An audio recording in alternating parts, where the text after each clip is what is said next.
Hazel is a rock climber. She's packing bags for an expedition to Everest. Can you spot any extra items in her suitcase?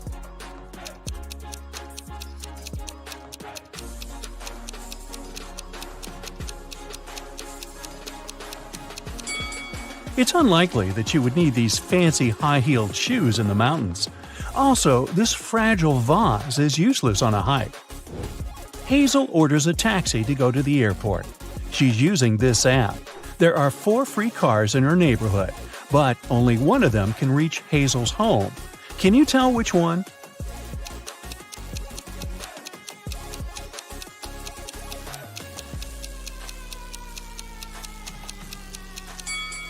It's the 3rd car. Hazel arrives at the airport. She takes a closer look at her ticket and faints. Can you guess why?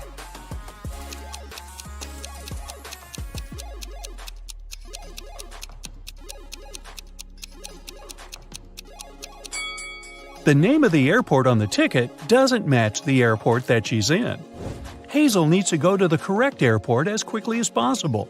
These 2 drivers are eager to give her a ride. Can you tell who will reach the destination faster?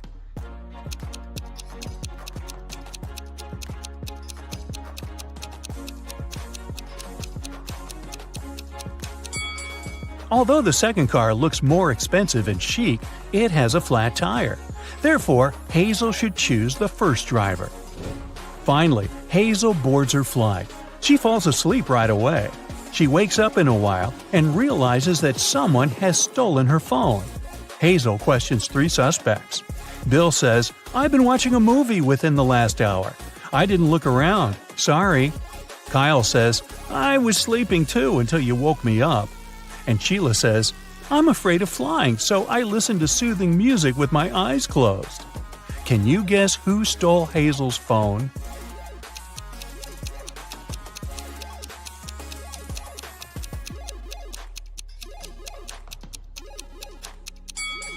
Nobody. She just dropped it on the floor over here. See? It's dinner time. Kyle offers Hazel his dessert if she succeeds in guessing the date of his birth. Here's a hint. The day before yesterday, Kyle was 22, and next year, Kyle will be 25. Can you help Hazel solve this mystery?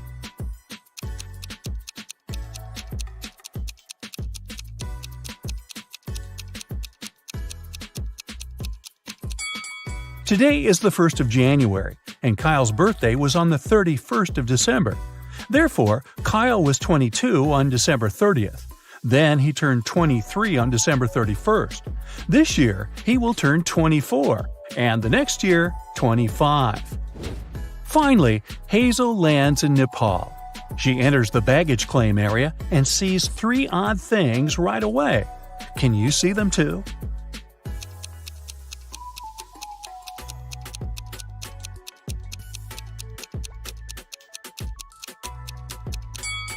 There's a dog in this bag. Animals don't come with regular luggage. This baggage cart lacks all wheels and floats in the air. And these boats are parked outside the window along with the planes. Hazel arrives at the meeting point for climbers at the local restaurant. But there's no one there.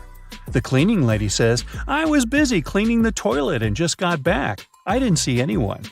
The guard says, "Oh yeah, the meeting has been delayed for tomorrow, that's for sure." And the waiter says, "I've been here all the time, and I haven't noticed any crowds of tourists." Who's lying?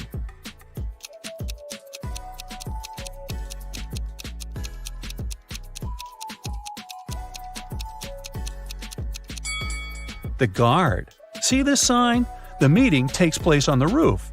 That's why they didn't see the tourists. On the way to the roof, Hazel sees a woman who's cleaning a window on the 10th floor. Suddenly, she slips and falls. She doesn't have any safety equipment and nothing to soften her fall. But yet, she's not hurt. How can this be?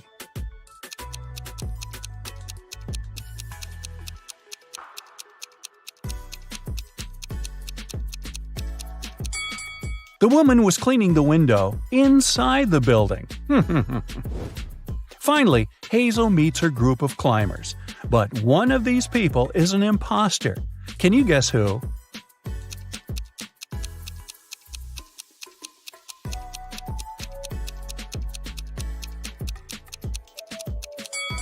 This guy has tentacles instead of a hand. He's definitely not from this planet.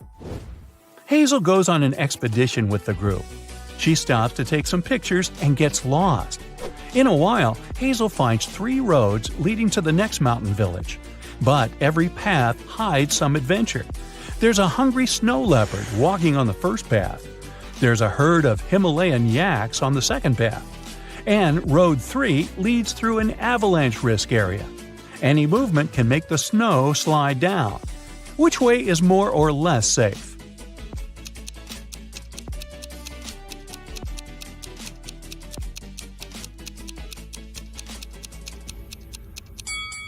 Hazel should choose the second path. Although these yaks look pretty scary, in fact, they're friendly plant eaters. Hazel checks into the local hostel.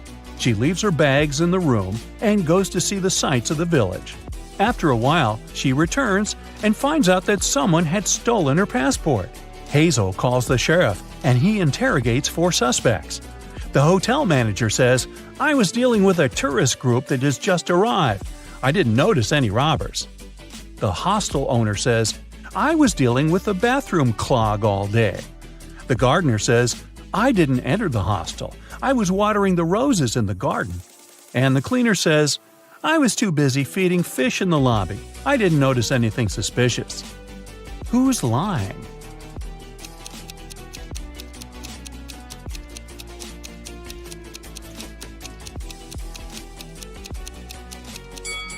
The cleaner. Can you see any aquariums in the lobby? Hazel visits a local restaurant. The cook offers her 3 meals to choose from. Can you help her pick the safest option?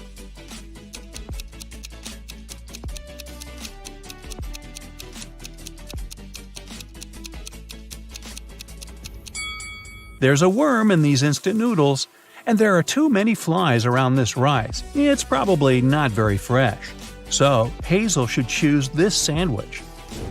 In the village, Hazel meets the local guide, Luke. He offers to show Hazel the shortest way to the top. But first, Hazel has to solve his riddle. Luke and his wife have 7 children. Half of them are sons. How is this possible? Can you help Hazel solve this mystery?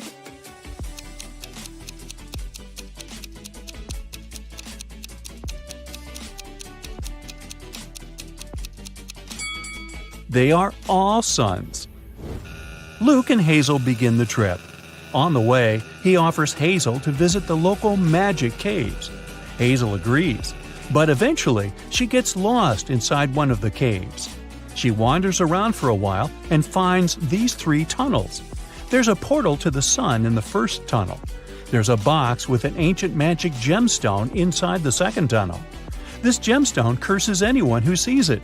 And finally, the third tunnel hides a bunch of poisonous scorpions. Which way should Hazel choose to survive?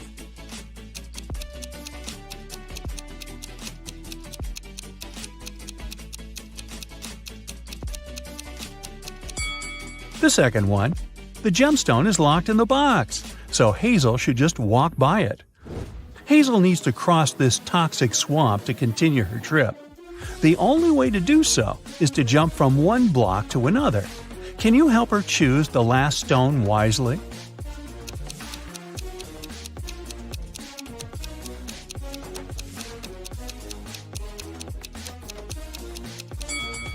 Each block has a particular number: 1, 5, 9, 13, 17, and 21.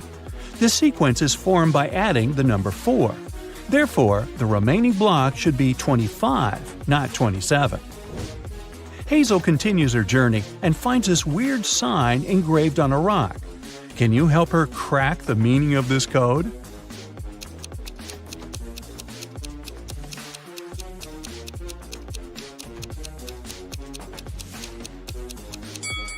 The arrow is pointing to the right. The message is mirrored. If the POT is on the right, it means that the TOP, or top, is on the left. Now Hazel knows the right direction. It's getting really cloudy. It'll rain soon. Hazel decides to hide in one of these 3 caves and have some lunch. Can you help her pick the safest place to stay?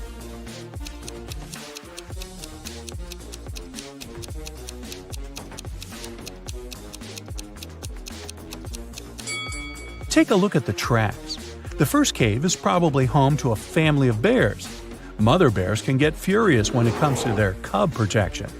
As for the second cave, it's obvious that a human being has entered it and come back out, which is encouraging. And now, let's take a look at the third cave. A human entered it but never came out. Therefore, Hazel should choose the second cave. Finally, Hazel reaches the top of the mountain. Suddenly, a kind wizard pops out of nowhere and greets her. He suggests Hazel relocate to a hidden magic world. He says, "I'll show you the gates if you solve my riddle. So listen carefully. I'm very fragile, and even just saying my name could break me. What am I?" Any ideas what it might be?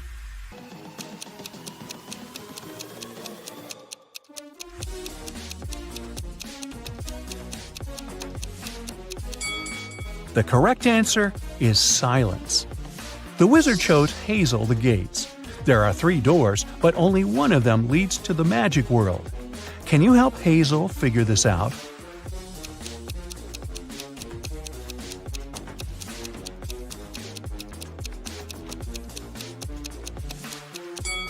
Only the second path leads to the final destination. Bye-bye! Ho ho ho! This holiday season, you're determined to catch Santa in the act, so you're pretending to be asleep. When the clock strikes midnight, you suddenly hear strange noises coming from the chimney. You rush to the living room where a shadowy figure, who is oddly small, is standing next to the tree. Then it takes a step towards you. It's not Santa, it's a gnome. He smiles and says, "Tell me the answer to this riddle, and a message from Santa I'll deliver. I'm a treat that can be made into many things. I can be a cake, a cookie, or an edible little cottage with icing. What am I?"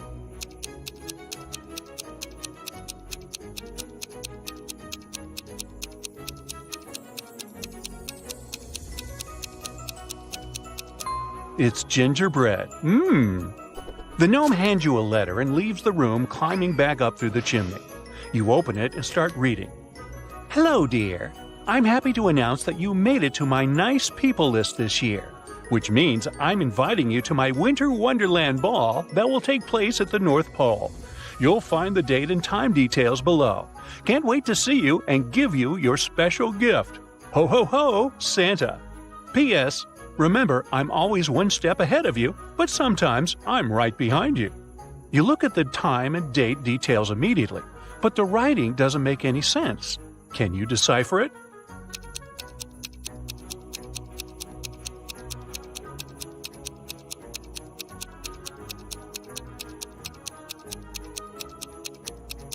Santa already gave you a hint on how to solve this. One step ahead of you means you need to replace all the letters in the date section with the letter that comes after them in the alphabet. So the answer is 25th of December. But how about the time of the ball?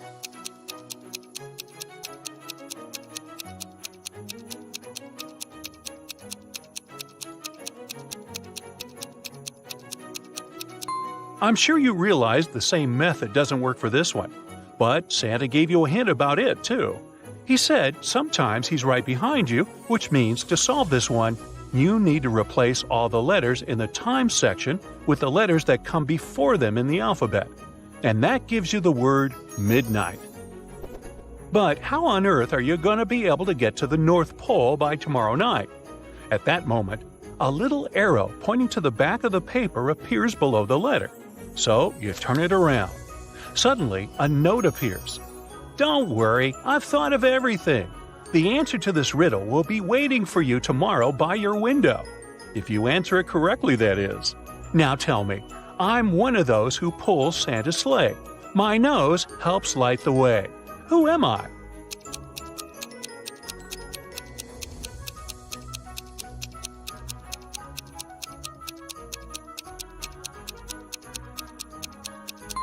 It's Rudolph the Red-Nosed Reindeer, of course. The day of the ball arrives, and just like Santa said, Rudolph is waiting for you by your window.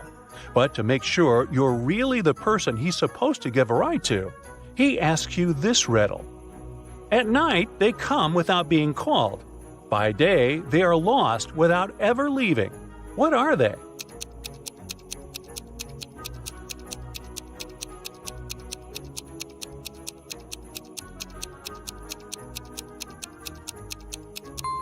The correct answer is stars. You hop on Rudolph's back and he follows the direction of the North Star to take you to the North Pole. Rudolph drops you to the Winter Wonderland Market. The ride made you feel hungry, so you start looking for some place where you can eat. At the far end, you notice 3 different food trucks. Take a look inside all of them. The first one serves various kinds of fried potatoes. The second one serves all things gingerbread. And the third one serves all types of vegetable dishes. Which one do you think is the best option?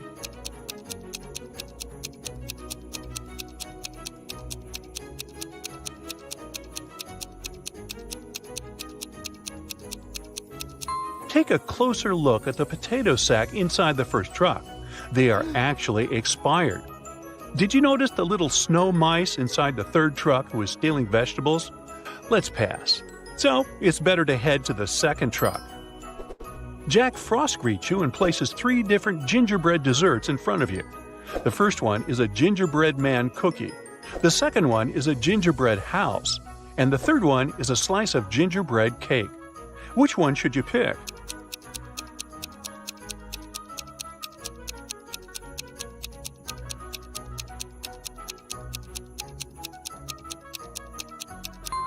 Did you notice that the gingerbread man cookie is blinking at you?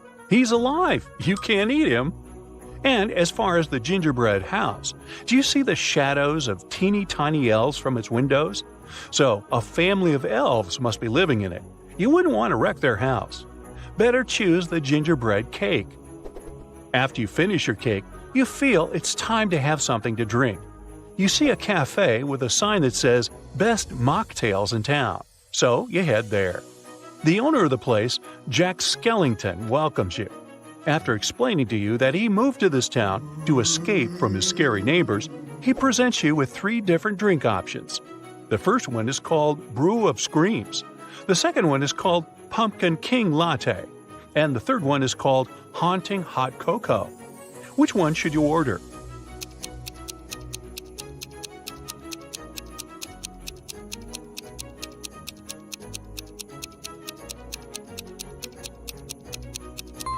Do you see the menu on the wall?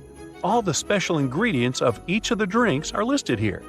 It says that the special ingredient of the Pumpkin King Latte is a piece of Jack's bones. Ew. And the special ingredient of the Haunting Hot Cocoa is tiny marshmallow-shaped ghosts. Nope to that. But the special ingredient of the Brew of Screams is just mint. So that's the best option. Jack still has some learning to do to adapt to this place, huh? Right after you finish your drink, you hear an announcement calling everyone to gather in front of the stage at the town center. You head there. An elf walks toward the microphone on the stage and says whoever can guess who the real Santa is will win a trip to his house. Then 3 Santas appear on the stage. Can you tell which one is actually Santa?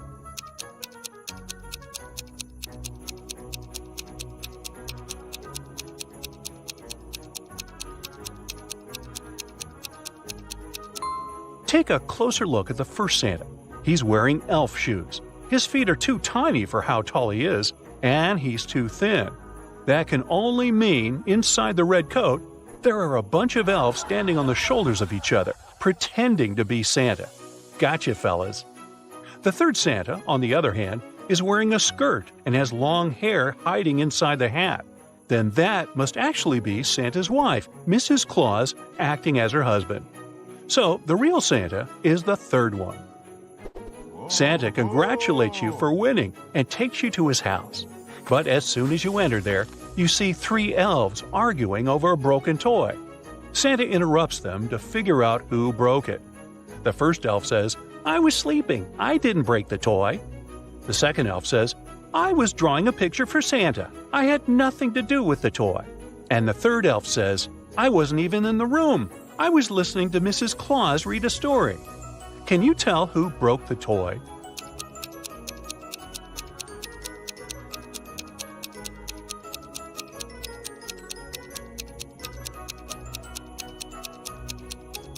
The third elf is lying. Mrs. Claus was on the stage pretending to be Santa for the previous riddle, remember? So, he's the one who broke the toy. After giving you the house tour, Santa says he needs to go back to the town center, but you can stay there until the ball starts, and he leaves. After a while, Mrs. Claus rushes to you and says she needs your help because Santa had an accident and his sleigh is broken. You head to the side and see Santa and Grinch arguing. Santa says, "You rushed right in front of me and scared my deers. I lost control of all my reindeer and hit the tree." Grinch says, "I've seen your crash just in front of me. This is not my doing." Can you tell who is lying?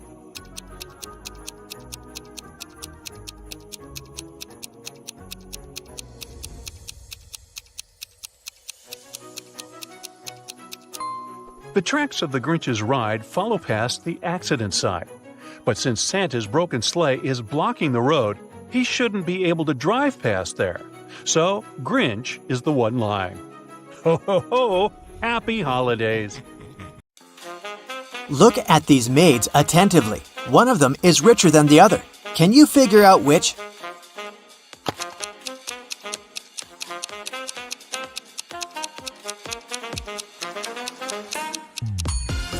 Even though the maid on the left is in a luxurious apartment, she just cleans it. But have a look at the maid on the right. She has an expensive watch on her wrist. She is definitely richer. Look at these students. Who's cheating?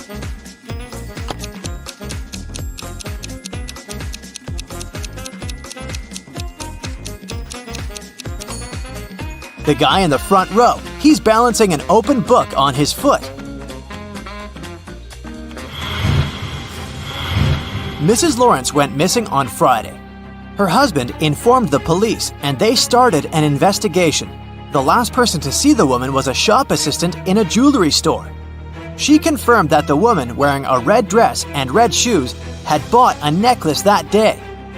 On Saturday, Mrs. Lawrence called the police herself. She whispered, "I'm locked in some house. I managed to find a cell phone, but I may be discovered at any..." The call got suddenly interrupted. The police officer who had been talking to her managed to track the call, but she could only figure out the street. Look at the houses in the street and try to figure out where Mrs. Lawrence is kept.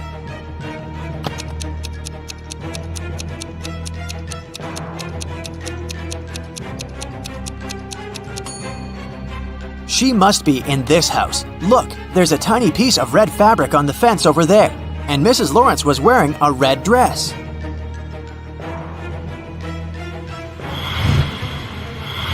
Ten witches met up for their annual coven. The head witch looked at the rest of the group and exclaimed, "According to the laws of our community, we can't live among people or communicate with them. And still, one of you has broken this rule." Look at the witches and find out who it is.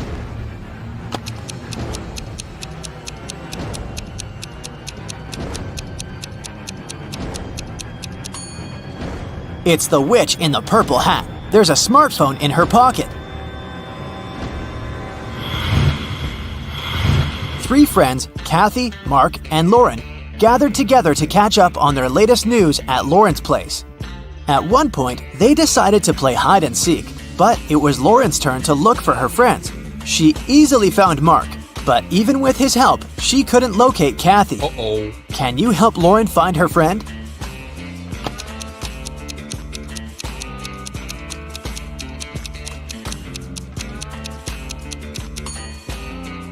She took her task seriously. Look, she's hiding in a trash can. Ew. Discover the Sun was a very popular travel agency. It sold package tours to the hottest and most exotic destinations. But one day, the police found out that this company helped criminals flee the country. They also learned the exact date when it would happen the next time. On that day, several police officers arrived at the airport. They stopped a group of tourists who were flying to a Caribbean island. But the detectives didn't know the criminal's identity. That's why they had to search the baggage of all the passengers. Look at their bags and say who the criminal is.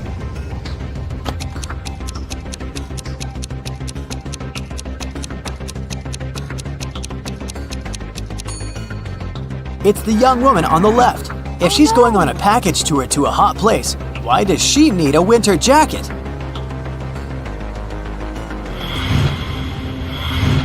Megan invited her friends to a restaurant to celebrate her birthday. They had a lot of fun. Megan got the best birthday present ever. Her friends gave her a ring with a large diamond. But suddenly, the room plunged into darkness. After several minutes of total confusion, the lights came back on, but Megan's ring was gone. Look at the image attentively and try to figure out who stole it.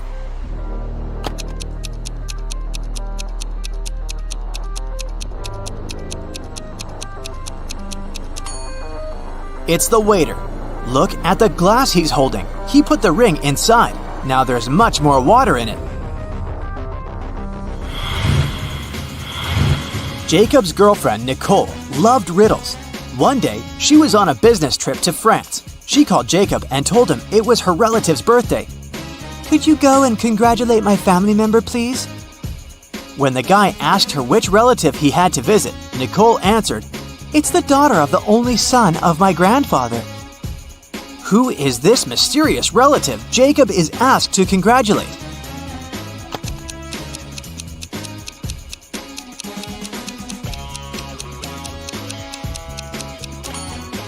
It's Nicole's sister. Ms. Lopez took her students to an art museum. Half an hour into the excursion, a worried museum worker came up to the professor. He told Ms. Lopez that one of the exhibits, an ancient vase, had been damaged. The culprit was most likely one of the students. Only 3 of them came close to the vase.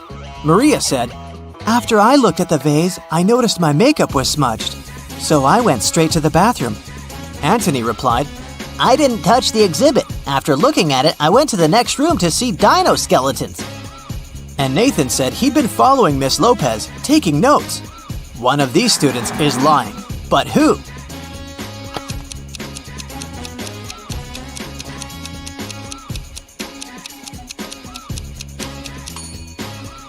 Anthony. There are no dinosaur bones in the art museum. Tyler made a bet with a friend that he could get out of any locked place. The next thing he knew, he was in a large room, locked in a cage. There were 3 levers in the wall next to the cage. If he pulled the first lever, he would let hungry lions into the cage. The second lever would fill the cage with water. And the third lever would activate a special mechanism. It'd make the top of the cage move down towards the bottom, crushing everyone and everything inside. Which lever should Tyler pull to survive?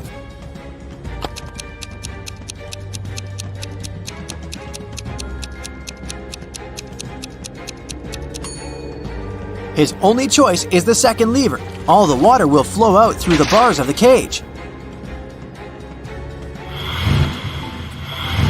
Matthew has only black and white socks, but he keeps them all mixed. One evening, the guy is in a hurry. He's getting ready for a date. Suddenly, the power goes out. Now it's completely dark in the room. The guy has 10 white and 10 black socks in the drawer. How many socks must he pull out of the drawer to get 2 matching ones?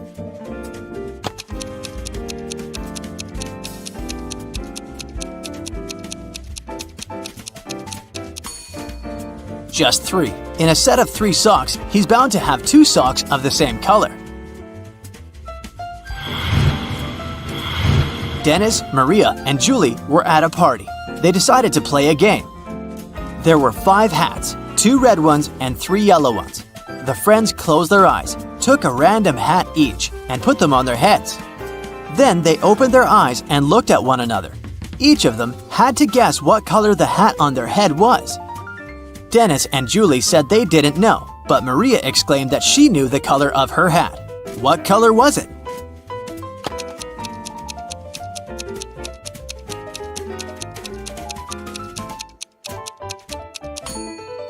It was yellow. Maria saw that Dennis and Julie were wearing red hats, and she knew there were only 2 of those. You need to take 2 apples from your garden and bring them to your friend. But she lives on the other bank of the river. To get to her house, you have to cross a bridge. It can hold your weight and the weight of 1 apple. If you try to step on the bridge with 2 apples, it'll collapse. And the water in the river is swarming with piranhas. What can you do to bring your friend 2 apples if you can only make 1 trip?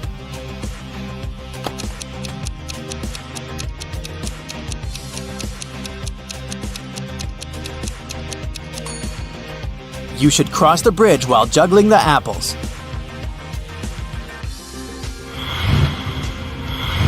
Ben woke up in a hospital. He only remembered his name and nothing else. A doctor came in to check on the guy. He said 3 young women were waiting to see Ben. The women came in. Strangely, each of them claimed to be the guy's sister, but only one of them is telling the truth. Who was it?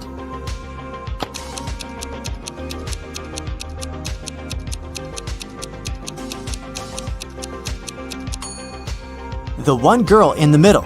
She has a birthmark on her hand, and Ben has the same. 2 roommates, Hannah and Megan, were walking home after doing their weekly grocery shopping.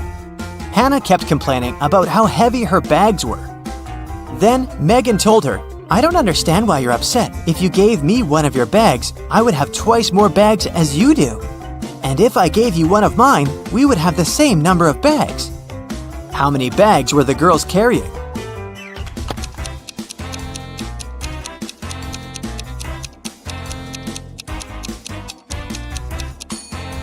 Megan had 7 bags, while Hannah was only carrying 5 bags.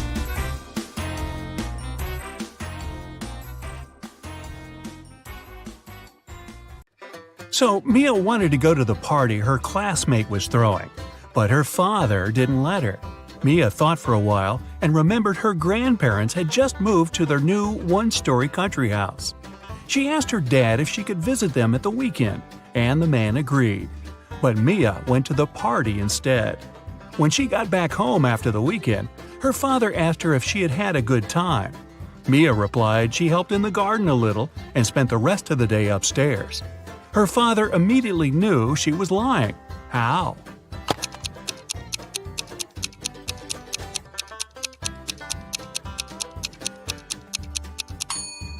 Mia said she'd been upstairs, but her grandparents' house is a 1-story cottage. Liar, liar, pants on fire. 11 plus 3 equals 2. 10 plus 5 equals 3. Now how is that possible?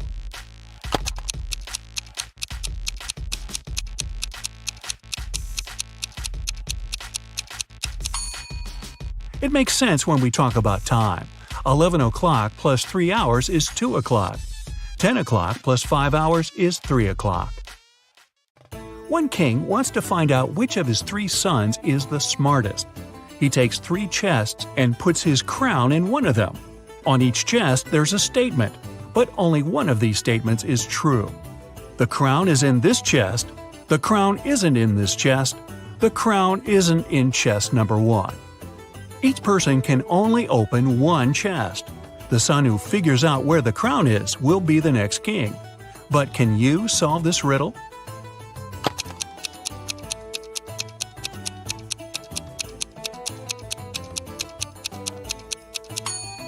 If the first statement is true, the other 2 must be false.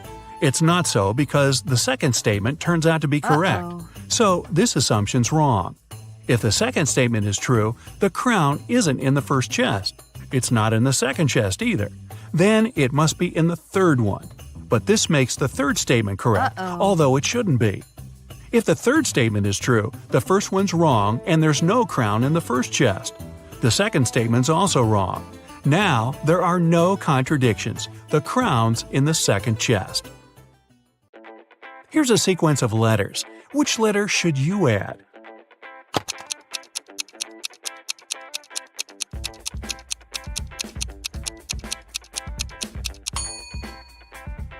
The missing letter is F. If you put it at the end, you'll get E. James and Taylor were best friends in elementary school. Unfortunately, when the children were 10, James and his parents moved to another state. The friends lost contact. 15 years later, James and Taylor accidentally bumped into each other in a cafe. It was their first meeting since school. They recognized each other and started talking. It turned out Taylor was already married and had a daughter. "Wow," said James, "does she look like her dad?" "Oh no," Taylor said, "the girl's a mini version of her mother." "Ah, so she must be a blonde with blue eyes." This time, James was right. How did he understand that?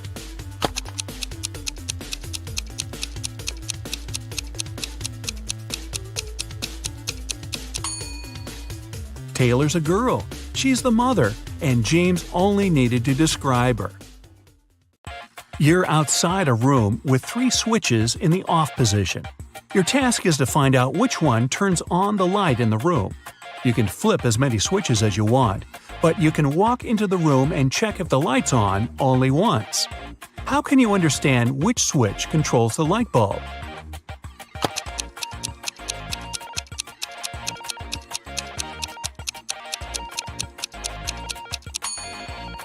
Turn on 2 random switches and wait for a couple of minutes. Then, turn one of them off and walk into the room.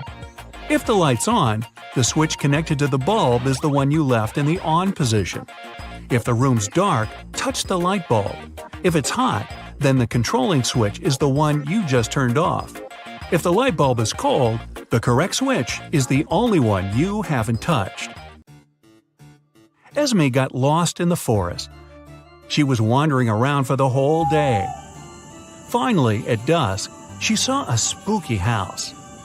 A witch lived there. The girl had nowhere else to go, so she entered the house and asked for help.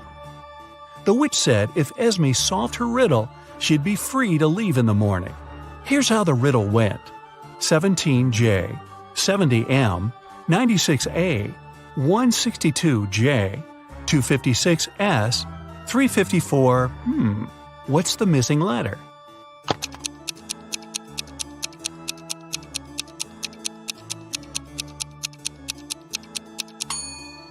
The 17th day of the year is in January. The 70th day of the year is in March. The 96th is in April. The 162nd in June. And the day 256 is in September. Day 354 is in December. The missing letter is D. A young girl got her first job as a maid in a rich lady's house. Once, when she was tidying up, she noticed a very expensive collection of books. She made a break to look through one of them and then returned it to the shelf. The girl kept working until the very evening. No one else was at home. After finishing her work, the maid returned to the shelf and discovered that the 6th book was missing. But she clearly remembered that the book had been there before. It was the one she had been looking through.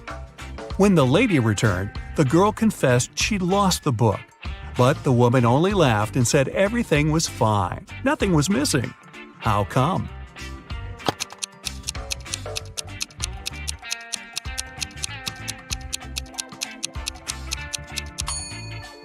The collection had 8 books.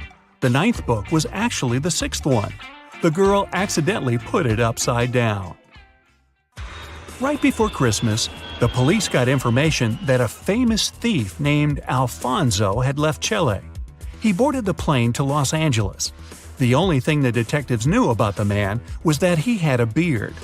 At the airport, the police officers met a group of people. They had just arrived from different countries. The detectives noticed 4 men with beards and interrogated them. The first one said he'd come from London. The second told the police he arrived from Chile, but his name was Cristiano. The third man answered he'd come from Sweden, and the fourth one was also from London. The police didn't even need to check their plane tickets to spot the criminal. How did they know?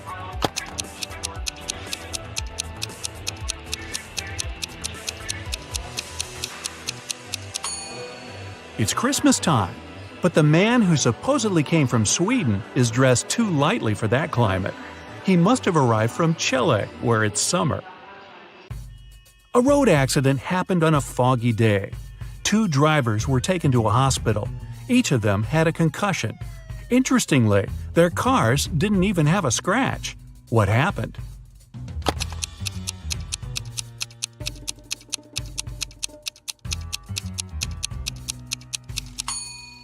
The drivers were going in opposite directions. It was foggy, so they stuck their heads out of the window. They didn't notice each other and hit their heads. Ow! Samantha was born on January 27th. For the first 20 years of her life, she celebrated her birthday in the winter. But starting with her 21st birthday, she began celebrating it in the summer. Why?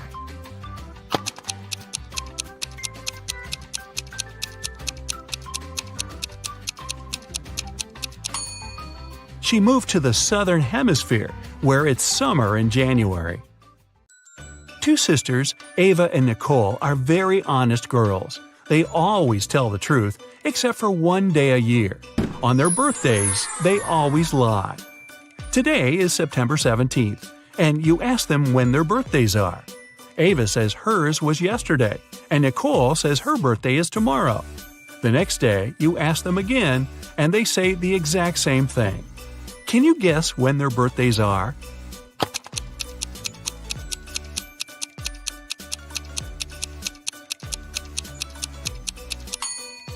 They can't have two birthdays. It means that one day one of them lied, and the next day it was the other's turn. Since Ava mentioned yesterday, her birthday must come first. So Ava's birthday is on September 17th, and Nicole's on September 18th. Bethany, Tommy, Eliza, and James spent the whole day at home alone. Their mother didn't let them enter her room. When she came back in the evening, she wanted to eat her chocolate bar, but it was gone. She went downstairs and asked the kids who had eaten her treat. Bethany said she'd been doing her algebra homework the whole day and hadn't eaten anything at all. Tommy replied he had been playing football outside. Eliza said she didn't even know where their mom kept chocolate. And James simply claimed it hadn't been him. Their mom knew immediately who had taken her chocolate. How did she figure it out?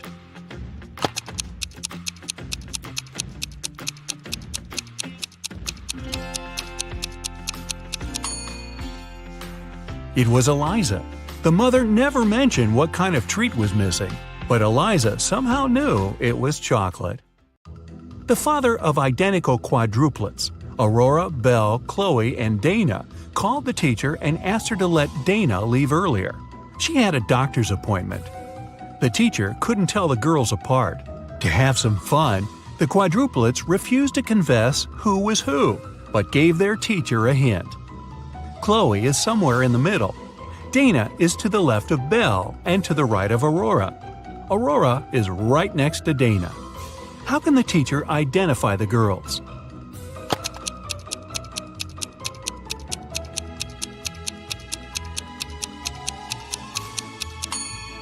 Chloe is somewhere in the middle, and since Dana has someone on both sides of her, she must be in the middle too. If Chloe was the second, Dana would be the third. Then Dana would be to the left of Belle, and Belle would be the fourth. Then Aurora must be the first. But it doesn't work, because Aurora and Dana have to be next to each other. If we switch Chloe and Dana, Dana will be right next to Aurora, but still to the left of Belle. So the right order is Aurora, Dana, Chloe, and Belle. Dana's the second girl.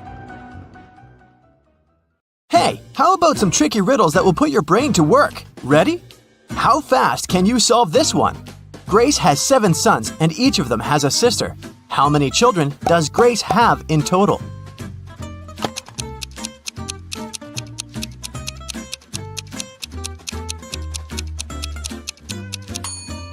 The answer is 8. I bet all the sons have the same sister, so 7 sons plus 1 sister equals 8 children. Stephen's family was away this weekend, but he was found unconscious outside his mansion. Investigators had 3 main suspects. All of them were in the house when it happened. The first person was Maya, but she claimed to be innocent. "I was cleaning the house in the morning and I took a nap in the afternoon," she told the investigators. John, the butler, said, "I was told to check the food inventory in the afternoon." And the last person to be interrogated was James, the driver. He claimed he'd been far away from the house that day. "I was driving the boss's children to a garden party." Which of these people do you think is guilty?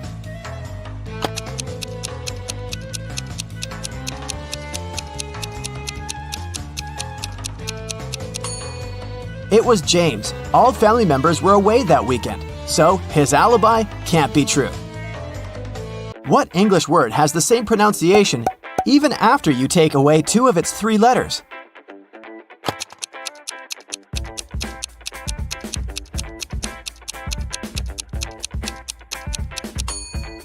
It's B.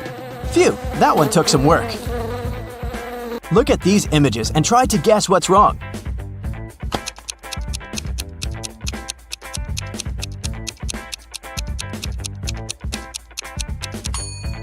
Duh! In the last picture, the woman is trying to eat soup with a fork. Like that would work. On a lazy Sunday afternoon, 7 friends decided to go to the mall. Esme, Evelyn, and Elise grabbed a cup of coffee each, while Ava, Ella, and Emma decided to drink some refreshing soda. Using this logic, can you figure out if Esther chose to drink coffee or soda?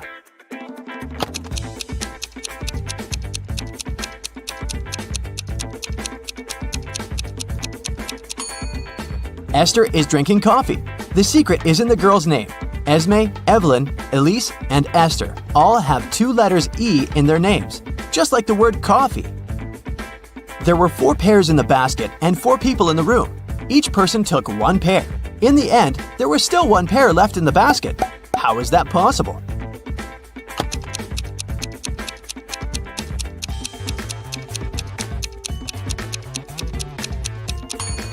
The last person took a pair that was still lying in the basket. Mary's birthday was coming up, and she decided to treat herself to a relaxing day at the spa. During a massage, Mary dozed off. When she woke up, the money she had in her purse was missing. Oh no! Mary had 3 suspects. The cashier, Erica, claimed, "I was having lunch in the back." Catherine, the masseuse, said, "I went to the back of the store to get some extra oil." The last person was Monica. She was another customer. She said she hadn't seen anything and had just been waiting for her appointment. Can you tell which one is the culprit?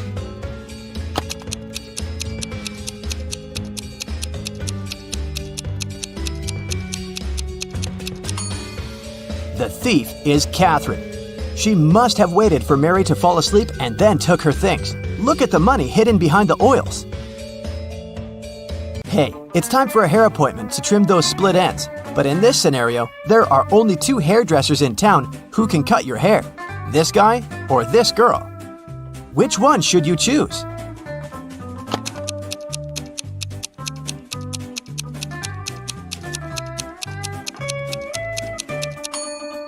The girl, of course. If there are only 2 hairdressers in town, that means they cut each other's hair.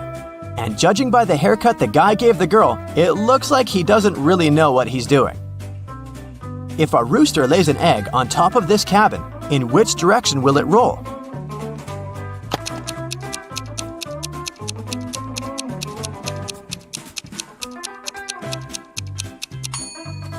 Aha! Roosters don't lay eggs, so it wouldn't roll anywhere. The shopkeeper of an expensive skincare store called the police because someone had robbed his business. He didn't notice the culprit, but according to the security camera footage, there were 3 customers in the store at the time of the robbery. Police officers questioned each of them. Michael said he'd been buying some stuff for his pets.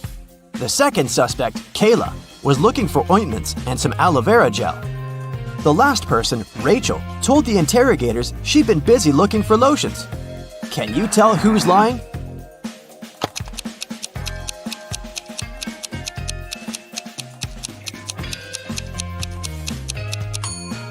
Michael is the culprit. The skincare store doesn't sell pet products.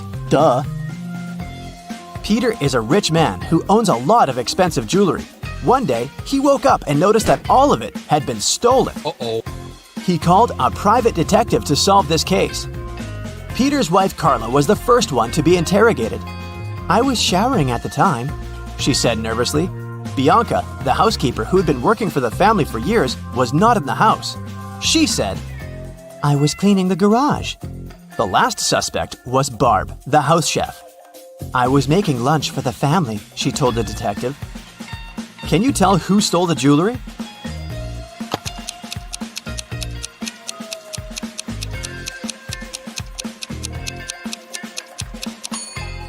It was Barb, of course.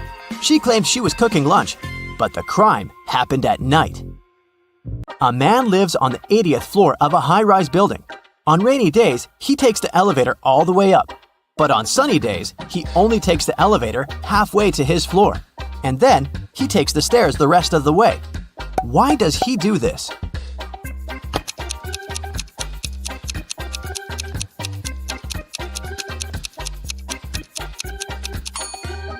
Well, my friends, it so happens that the man is short. Normally, he can only reach the 40th floor button. But on rainy days, he manages to push the 80th floor button with the help of his umbrella handle. Genius, huh? On a rainy day, Miranda decided to work from home. At one point, she went to the bathroom. But when she got back, she noticed that her cell phone and money had been stolen right in her own house during the day. There were 3 people in the house at the time. Her sister Beth claimed it wasn't her. I was still asleep at the time because I'd gone to bed late yesterday. Her other sister Anna said she'd been taking a stroll in the garden when it had happened. I was watching the night-scented orchid bloom. And lastly, there was Josh, Miranda's boyfriend. I've just got home for lunch, he said. What do you think? Which of these 3 suspects stole Miranda's money and cell phone?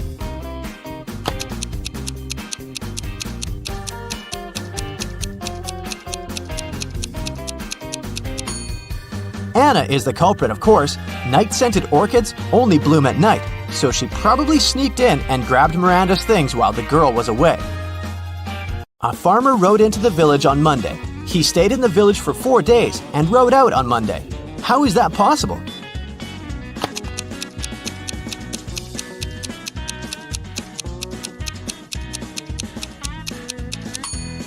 The farmer's horse is named Monday. I bet you didn't guess this one, did you? Uncle Ben's farm experienced a terrible downpour, and all but 15 pigs were missing and couldn't be found. How many pigs are still in the barn?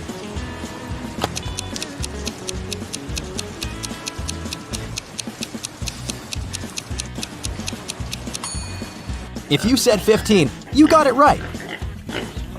So, there are 3 important rooms in a house. The first one is a library full of rare books. The second room stores piles of money and gold. And the third room has boxes full of expensive jewelry in it. In case of a fire emergency, in which room will the police try to extinguish the fire first?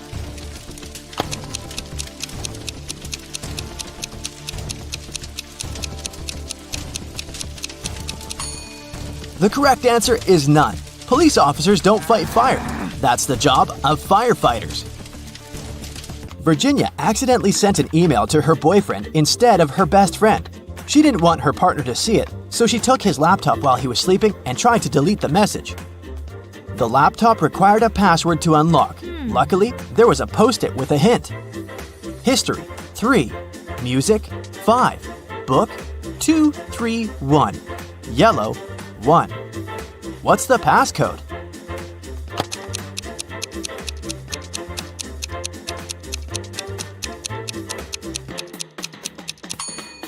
Each number indicated the letter Virginia had to select in the corresponding word. The third letter in history is S. The fifth letter in music is C. The second, third, and first letters in book are O, O, and B. And the first letter in yellow is Y. The password is Scooby. That's all for today, folks. Hope your brain is good and functioning after all these sharp riddles. See you next time! Now, Foggy is a friendly ghost living in the attic of an old house. Every night, he goes for a refreshing walk around the house for 4 hours. Foggy doesn't like 1 month of the year because that month he gets to walk around way less than the previous months. What's the month and why?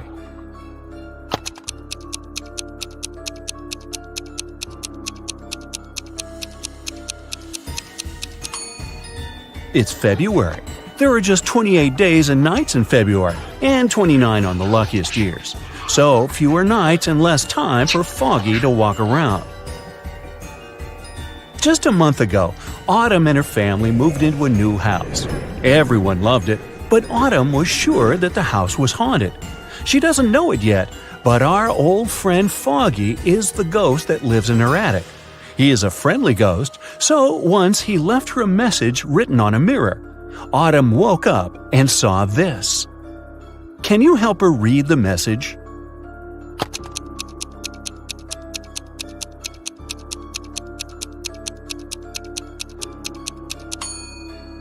It's a code. Autumn should ignore the numbers and only look at the letters. The note says, "Do not be afraid. I am Foggy. And who are you?" Right before Halloween, when everyone was dressed up and carefree, all the creatures flooded a little town trying to blend in. Detective Callum was on duty to identify all the imposters and keep an eye on them. He has a couple of leads, and your task is to help him find all the monsters. Deal? The first one we need to find is a vampire. The vampire lives in one of these two houses. Can you tell which one?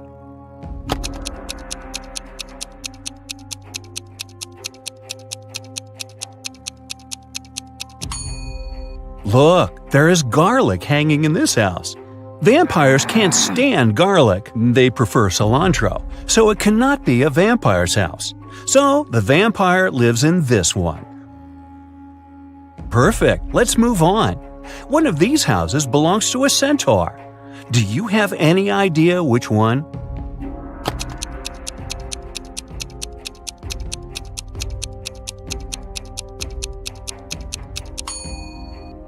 It must be this one. Pay closer attention to the path to the house.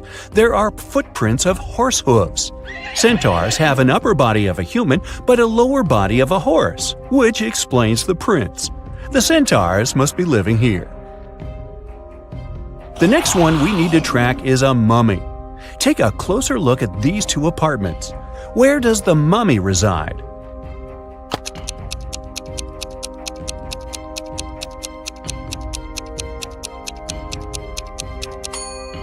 Now, did you notice the bandages all over the room here? It must belong to the mummy, so I bet that's his place. Now it's time to track the Cyclops. Keep your eye out and make your best guess.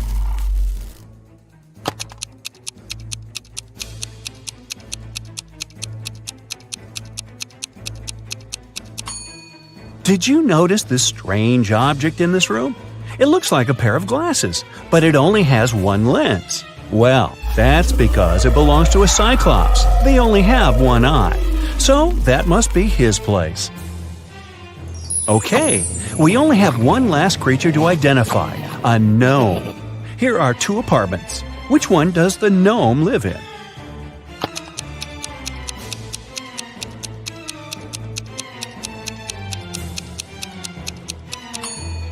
Did you notice that the mirror in this apartment hangs a bit too low? That's because gnomes are short. He must be living here. Other creatures that have flooded the town are robots. For Halloween, some people started to dress up like them, too. Look at these three people. Can you find the fake robot?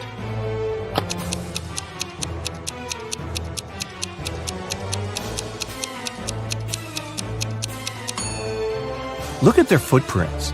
The robot on the left has human footprints in the beginning that only later change into tire patterns. He must be the fake robot. Let's train your eyes a bit. Here are Halloween emojis. All of them but one has a pair. Can you find the one that doesn't have a pair?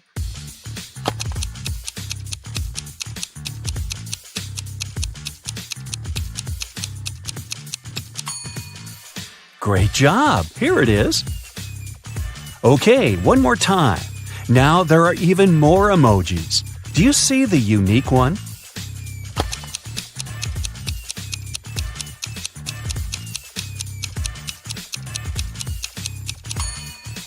Here it is. Good! Now let's proceed. A month before Halloween, Daphne moved into a new modern house that was built in the early 2000s. It was a great house, but Daphne got it for a very low price because it was believed to be haunted. The girl didn't believe in that, so it didn't bother her one bit. On Halloween night, she returned home after midnight. When she walked into her room, she saw a ghost floating there. The ghost looked at Daphne and said, You know what? You can't live here. It's my house. I've lived here for 100 years, and you're making me uncomfortable." Daphne said that the ghost was lying. Why?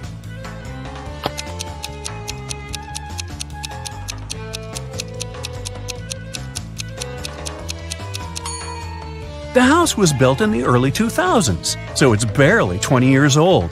The ghost couldn't have lived there for 100 years. That's right, ghosts lie. It is Halloween night, full moon, all the creepy things, but Eslyn went to an abandoned spooky house in the woods alone. As soon as she walked in, the door behind her got shut and locked. She wandered around the house and found 3 doors leading out, but they didn't seem safe. Behind the first door, there was a werewolf. Behind the second door, there was a zombie. Behind the third door, there was a ghost. Which way is safer for her to choose?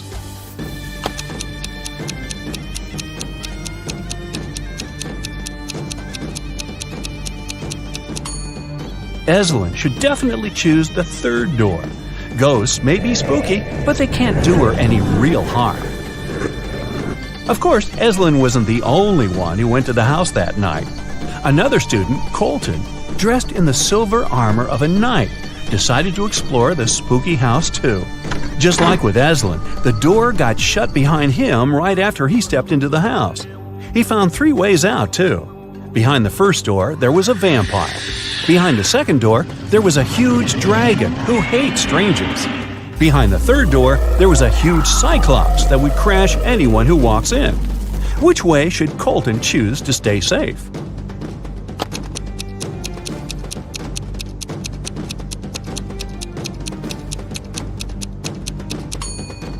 Luckily for him, he is dressed as a knight in silver armor. Vampires are afraid of silver, so the first way is totally safe for Colton. On Halloween night, Kennedy wanted to spend the evening with her boyfriend, but her dad was against her dating anyone. To go around it, she lied that she was going to trick-or-treat with her friends and promised to be home by midnight. She returned at 11:30 p.m. Yet her dad got mad at her and demanded to tell him where she really was. Wow! How did he understand that Kennedy didn't go trick-or-treating?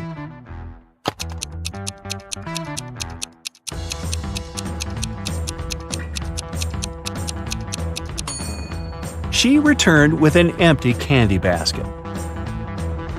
Outside of town, hidden in the woods, there is a house where a group of friends live. A mummy, a mermaid, a ghost, a werewolf, and a witch. Every Halloween, they eat candy.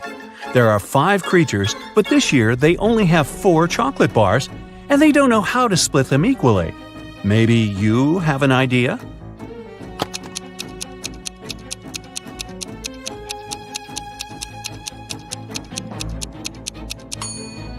They should split each one of the 4 bars into 5 pieces, and then each creature gets a piece from each bar.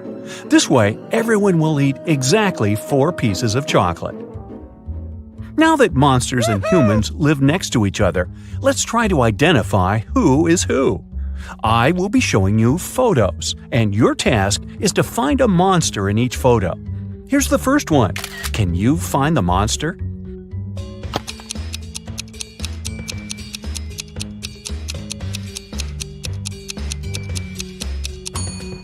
Look, this guy's skin is green. He's definitely not a human. Here is the next photo for you. Be attentive. Do you see someone who is not a human here?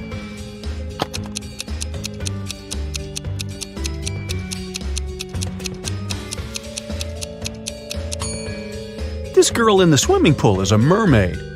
Good job. Okay, here's one more. It's quite hard, but I believe in you. Who do you think is not a human here?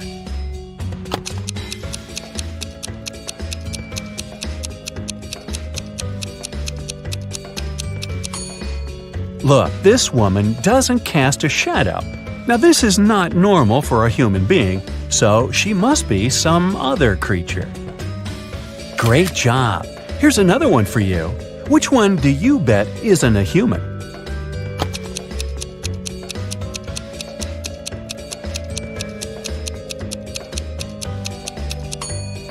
This person is carrying a wand. She must be a witch. This is probably the hardest one. You have to keep your eyes wide open. A photo of a local cafe. Do you see something suspicious?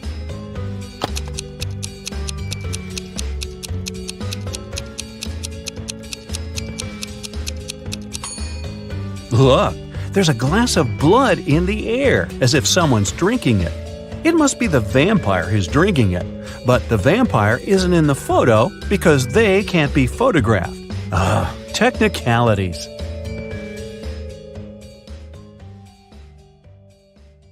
Alright, you super sleuth. In this detective challenge, there are 3 levels. Each next riddle is trickier than the previous one. Aha! To get to the end and find out your results, you'll need to concentrate hard and use all your detective skills.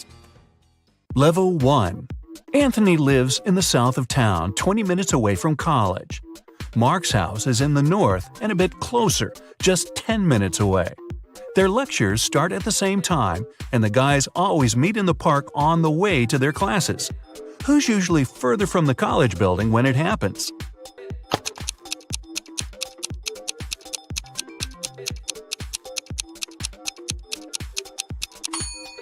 The boys meet at the same point. It means they're the same distance away from the college building. Milan airport customs officers noticed that one man traveled abroad at least several times a week. They started to suspect he was a smuggler, but couldn't understand what he smuggled. He always had a suitcase or a bag with him, but there never was anything forbidden or expensive inside. Only several months later, when a new customs officer joined the team, the mystery was solved. What was it the man smuggled?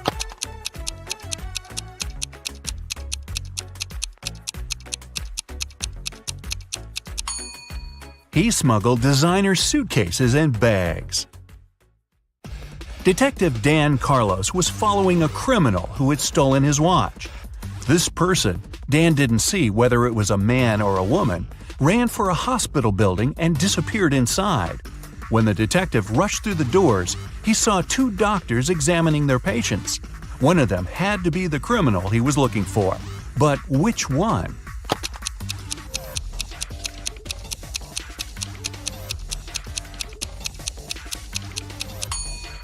It's the woman on the left.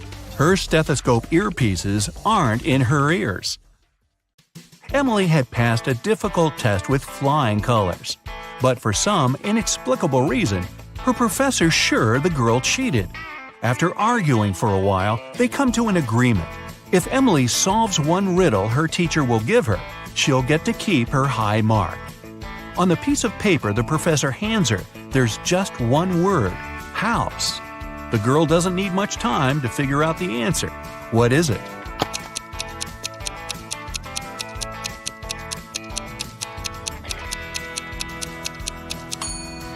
In this case, the color matters. The answer is greenhouse. Little Adam knew his older brother Philip got some money for his birthday. But however hard Adam tried, he couldn't find it. One day, when Philip was away, the boy sneaked into his brother's room. There was no money, but Adam found a map. The older boy had hidden the cash in the garden. Adam followed the instructions to a T. 10 steps to the left, 15 to the right, then 8 straight ahead. It must be here. The boy started to dig. He wasted 2 hours and still found nothing. Did Philip trick his little brother?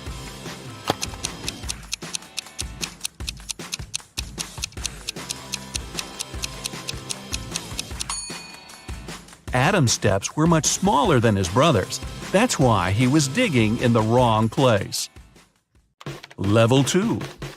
It was the middle of a working day, and Helen was in her office. Suddenly, her home security system informed her there was someone inside. The woman called the police. She was sure the intruder had been sent by her competitors. She thought he was after the memory card with the information about her new project. When the police arrived, there was indeed a man in the house. They searched him but found no memory card. He couldn't have swallowed it. Then, where was the card?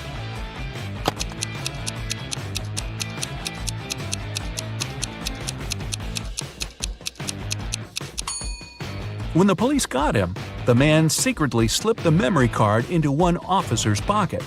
After being searched, the criminal retrieved the card. The manager of a ski resort has gone missing. The police suspect 3 people that are staying at the hotel. Unfortunately, no one can find any of these people. They're probably on the slopes skiing. The police officers have no time to waste and decide to examine their rooms. Look at the suspect's stuff and say who is behind the disappearance of the manager.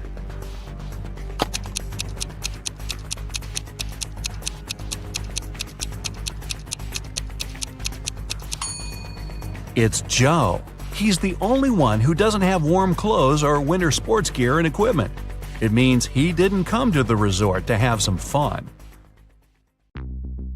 Jason, a rich traveler, stayed in a small but expensive hotel at the seaside. During a severe storm with gale-force winds, there was a blackout. The whole area was plunged into darkness. People stayed without electricity for at least 2 hours. The problem was finally solved. But Jason discovered that during the commotion, someone had taken his wallet with tons of cash and all his credit cards. The police arrived and questioned the people who had been in the hotel at that time. Justin, the receptionist, told the detective he had been in the basement. He had been trying to start an emergency generator. Unfortunately, he didn't succeed. Nicole, another guest, said she arrived an hour before the blackout. She was exhausted. She lit several candles, unpacked, cleaned herself, and went to bed. Gregory, the hotel driver, said he had been at the airport. A new guest had arrived, and he went to pick him up. The police immediately figured out who was lying. Can you?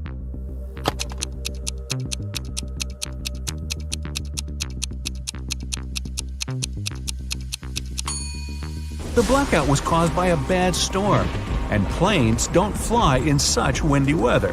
Then how could someone arrive by airplane? Gregory lied. In the 22nd century, robots live among people, and it's nothing out of the ordinary.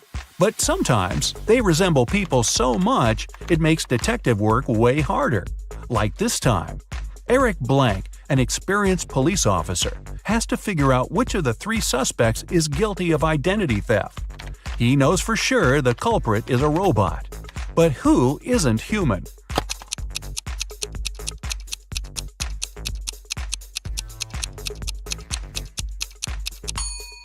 It's the girl in the middle. She has a USB port on the side of her neck. Level 3. Maria had to take part in a very important sports competition. But several days before the event, her boyfriend, Keith, found out the girl had disappeared. The only thing she left behind was a note. "I'm sorry, I had to leave. We'll never see each other again. Please call my sister Jenny. Her phone number is 2121-736362. Confused by the message, Keith went to the police. "I think Maria was taken away against her will and made to write this note. She is an only child in the family and doesn't have a sister." The police started an investigation. They found 3 people who could be behind the disappearance. Cheryl, Maria's competitor, said she had been at her mom's house resting before the competition. Aaron, Cheryl's coach, told the police he'd been spending all his time at the gym. And Kyle, Maria's coach, said he had felt unwell and stayed in bed. Who knows something about Maria's whereabouts?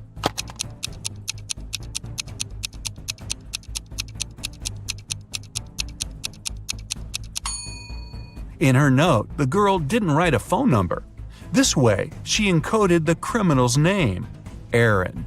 Boy, who needs a coach like that? Janet had a dream. She wanted to become her professor's assistant. The man was a famous and talented scientist. The man knew she was a smart girl. But before offering her the position, he decided to put her to the test. The professor took her to a house with 2 rooms, completely isolated from each other. In one room, there were 3 switches. In the other room, there were 3 light bulbs. Janet had to stay in the room with the switches. She was allowed to go to the other room only once. She had to understand which switch was connected to each of the bulbs. The girl managed to solve this task. How did she do it?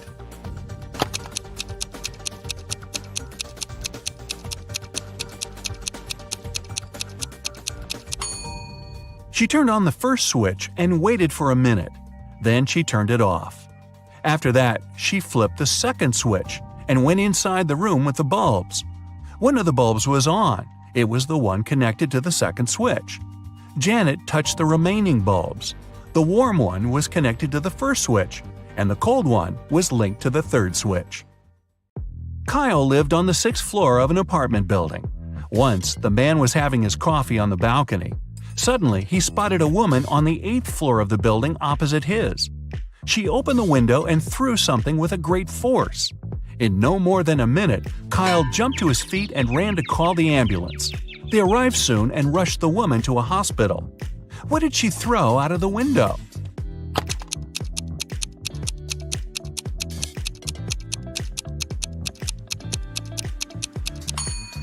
It was a boomerang. Hey, I didn't say all these people were smart. Do you feel like cracking another rebus puzzle, this time a more difficult one? Take a look at this. What does it mean?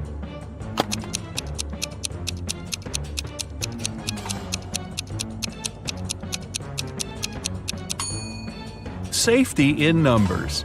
If you've managed to get through the first level, you have better logical skills than many other people. Watching more detective movies can make your observation skills sharper. If you've left behind 2 levels, congrats! You must have strong analytical thinking skills. Just pay a bit more attention to details. If you've passed all 3 levels, wow, way to go! Very few people can get to this point. You must be the one people ask for advice in tricky situations, because you can find a solution to any problem. April, May, and June are 3 sisters. One day, April says, "Girls, have you noticed that we're all born in the 3 months our names signify, but none of us was born in the month of her name?" "Yes, it's a bit confusing," the girl who was born in May replied. "Who was born when?"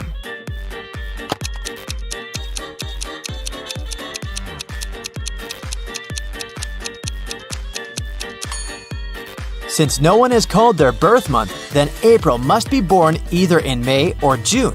But the girl who responded to her was born in May, so April was born in June. The girl who responded can't be May and can't be April, so she is June. And the girl who remained silent must be May, who was born in April. It was summer break, and Riley's friends invited her to go camping. Riley didn't like camping, but she also didn't want to admit that she'd rather stay at home watching TV. So she said that her parents had invited her to go on vacation, but she stayed at home and was binge-watching TV shows. Her family was sending her vacation photos, and Riley photoshopped herself in one of them and sent it to her friends. When her friends saw the photo, they realized that Riley wasn't on vacation. How?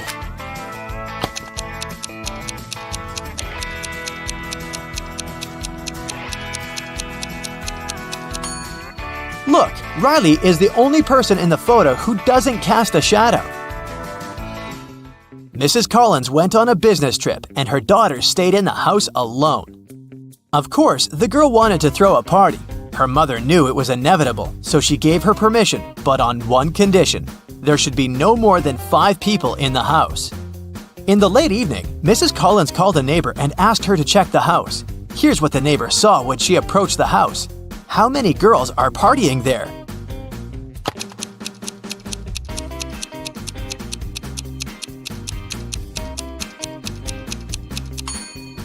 There are just 4 girls visible in the windows, but it doesn't mean that we can see everyone. Let's better count the shoes by the door. There are 6 pairs of shoes, so there must be 6 girls inside. And now here's a tricky riddle for you. There are 4 houses on the street. The red house is made of red bricks. The yellow house is made of yellow bricks. Next, there's a white house that is made of white bricks. And the last house is a green house. What is the green house made of?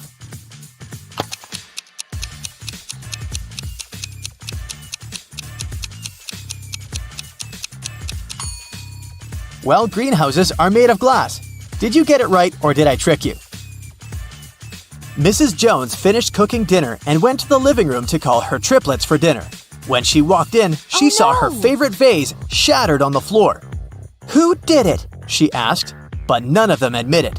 Look at the triplets and tell who you think is guilty.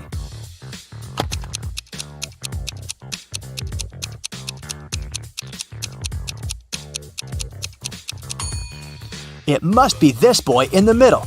Look, his hands are dirty and the same stains can also be observed on the shattered vase. Cassidy participated in a game show and she won. She won 3 exclusive gifts: an Apple smartphone, an original Louis Vuitton purse, and a Cadillac. But here's a catch. She is to pick her presents herself by choosing between an original and a replica. Will you help her pick the correct prize? Here are 2 iPhones. One of them is an original and one of them is a replica. Which one should Cassidy choose?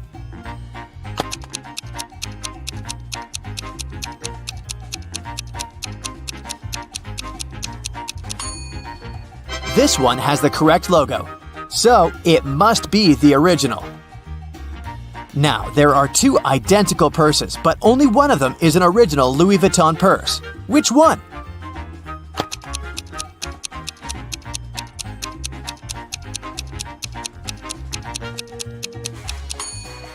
This one, with the correct logo. And finally, a Cadillac. Can you recognize the original logo?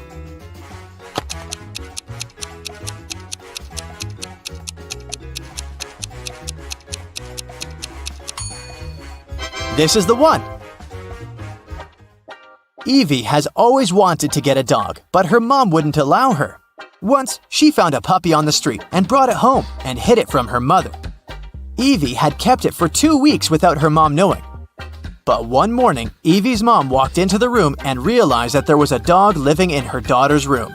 How did she understand it?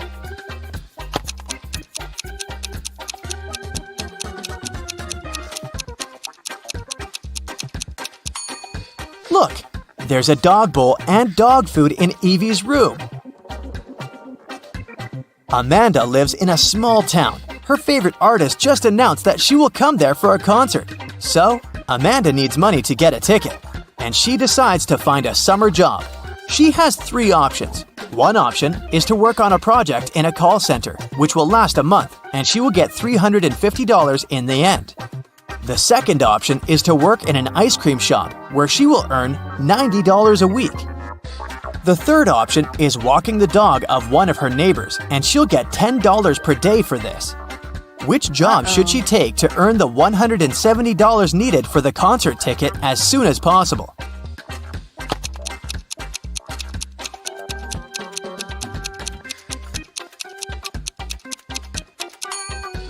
A call center is a bad option. It'll take her a whole month to get the money. If she walks the dogs, she'll have $170 in 17 days. But if she works in the ice cream shop, she'll earn $180 in just 2 weeks. That's the fastest option. Esme was having a walk in the forest and got lost. But she found a witch's house. The witch agreed to send Esme home, but only if she helps her first. The witch was making a new potion and needed one of the herbs from the box. It's one of the big ones with leaves, and not next to the one with the orange flower. Which one is it?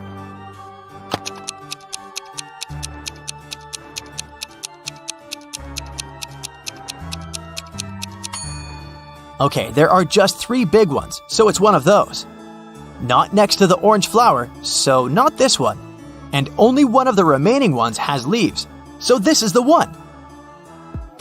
In a big airport, the bags of 3 strangers got messed up. Take a look inside the bags and decide which bag belongs to whom.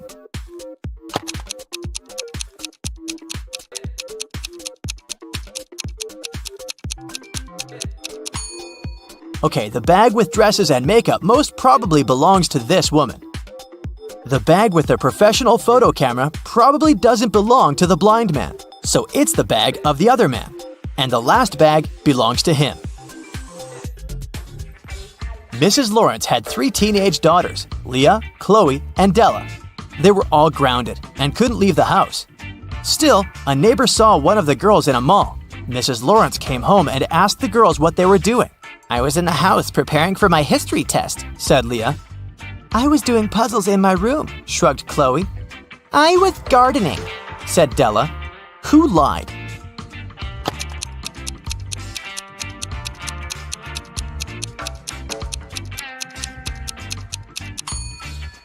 Look, Leah and Della both have dirty shoes. That's not suspicious of Della since she was in the garden. But Leah wouldn't get her shoes dirty if she spent the day in the house with a history book. Ned works in a club, and his job is to check people's ID cards and not let any suspicious people get in. Take a look at these 3 ID cards and figure out who wasn't supposed to enter the club. So here's the first one.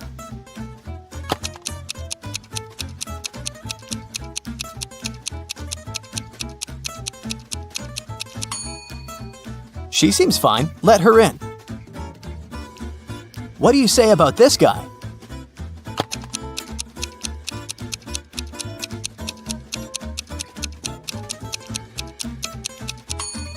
Don't let him in. The month and date are flipped. He must have a fake ID. Okay, next. Look, in or out?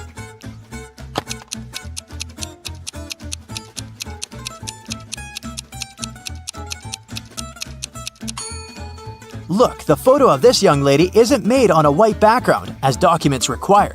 That's suspicious. So the ID must be fake. Ned shouldn't let her in. Okay, here's the next guest. What's your verdict?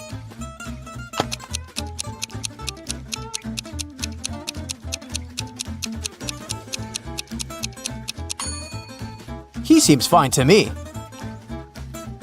What about this woman? In or out?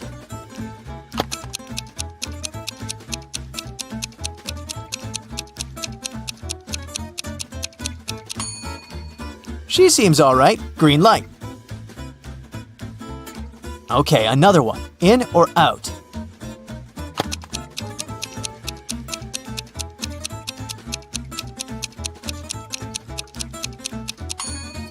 Look, the woman in the pictures looks similar to the woman in reality, but she has a different eye color. It must be a different person. I wouldn't let her in.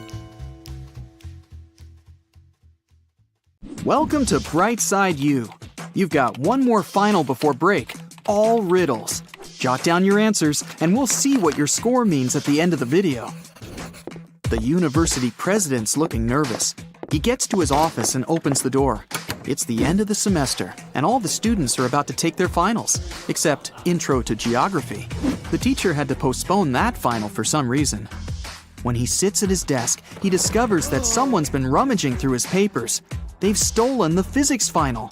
How did they get in if the door and windows were closed? I'll give you 7 seconds for this one.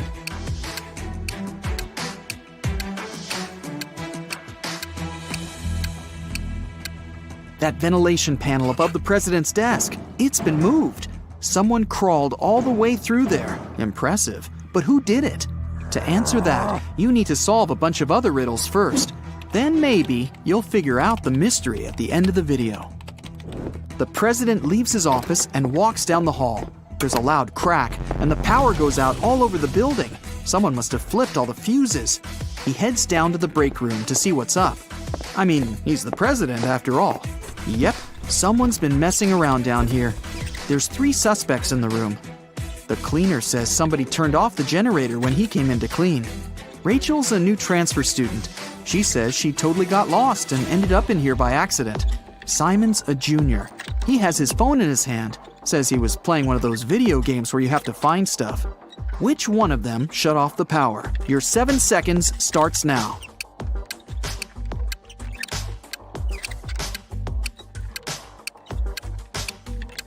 It was Rachel. It's the end of the semester. She wouldn't have transferred right before finals. But why did she do it? Maybe she wanted to disrupt the physics final. He turns the power back on. Ugh, hungry. Probably a good time to grab a quick snack. When he gets to the cafeteria, there's a new problem waiting for him. Someone emptied a whole bag of sugar into a huge pot of soup. Which student was it? You have 7 seconds.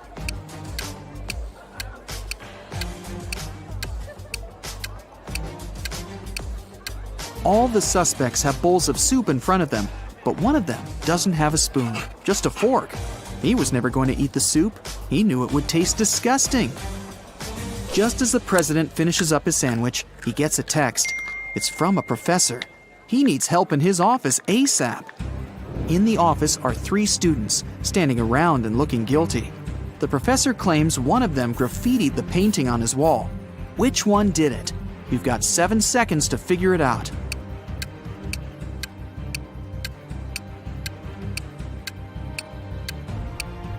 It's that one. She's covering her hands.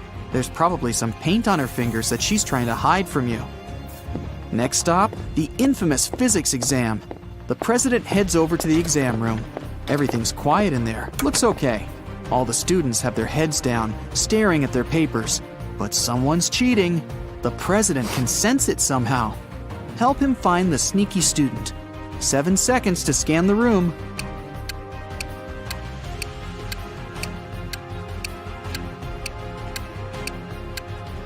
It's the guy with his legs crossed. Clever. He wrote the answers on his calf muscle. But where did he even get those answers? After a brief shakedown, he spills the beans. He got them from a friend. That hassle's over. Time for a coffee and a snack. A big one. But just then, a piercing beep smashes through the silence. The fire alarm! Oh, come on. Students file out of their classrooms, and the entire university has to be evacuated. The students are standing outside, looking at the building. No fire, no smoke even. The president gets a text from the alarm company. The alarm was triggered by a person, not a smoke detector. The president looks around. Time to round up the usual 4 suspects. Matt says he was in the bathroom when the alarm came on. Julia was taking the geography final. Clark and Lex were studying strange green meteorites together in the science lab. Which one of them is lying? You have 7 seconds starting now.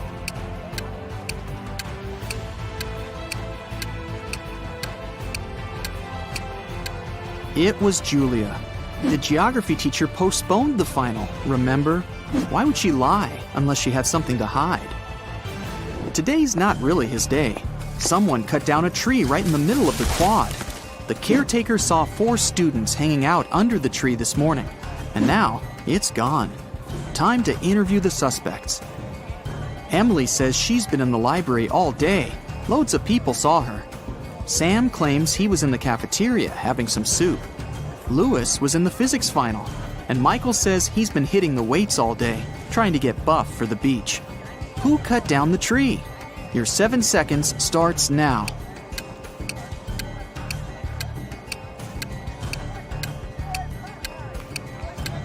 It was obviously Sam.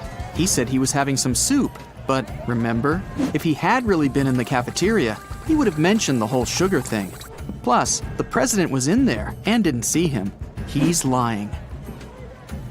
On to the biology final. They've got a new teacher who's giving a unique type of final. The president sneaks in the back of the room. The teacher explains that she gave her students ficus seeds at the beginning of the semester. Whoever has the most beautiful ficus plant will get the highest grade. It's time to present the results. The students start to file into the classroom. Half of them are holding pots with beautiful green ficus trees. The other half have pots filled with plain old earth. No leaves, no nothing. The teacher says the students with empty pots all get an A. Why did the teacher do that? Solve this mystery in 7 seconds. Go!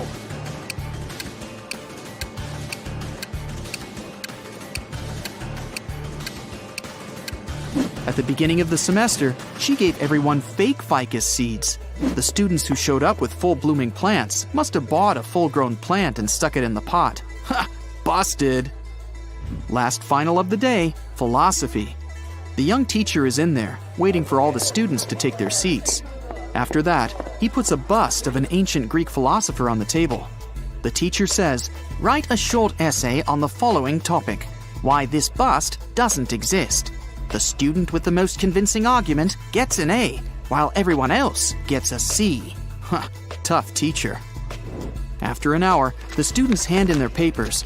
Most of them filled up the front and back, but one student only wrote 2 words, and she got the A. What did she write? I'll give you 7 seconds to figure it out.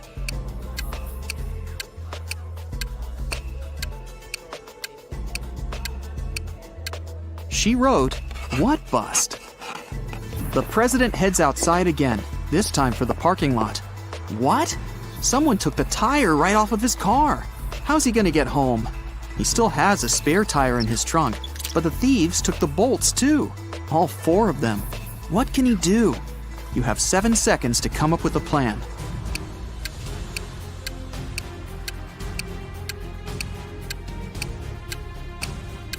He needs to unscrew 1 bolt from each of the other 3 tires and attach them to the spare. Each tire now has 3 bolts. That'll be enough to get to the nearest service station. What an intense day. The president's ready to kick back for a few, but he gets another urgent text. There's broken glass all over the quad. Someone broke a window up there. The only 3 people around are a cook, a gardener, and a student. The cook says he's been boiling up a new soup for the last hour, since someone put sugar in the last one. The gardener admits he was up in a tree cutting branches. He saw a student break the glass. The student says he was studying in the library. I'll give you 7 seconds to figure out who's lying.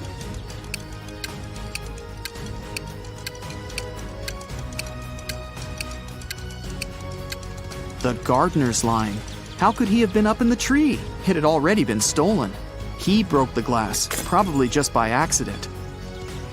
The day's finally over. The president heads over for the best tradition on campus, the post-finals party.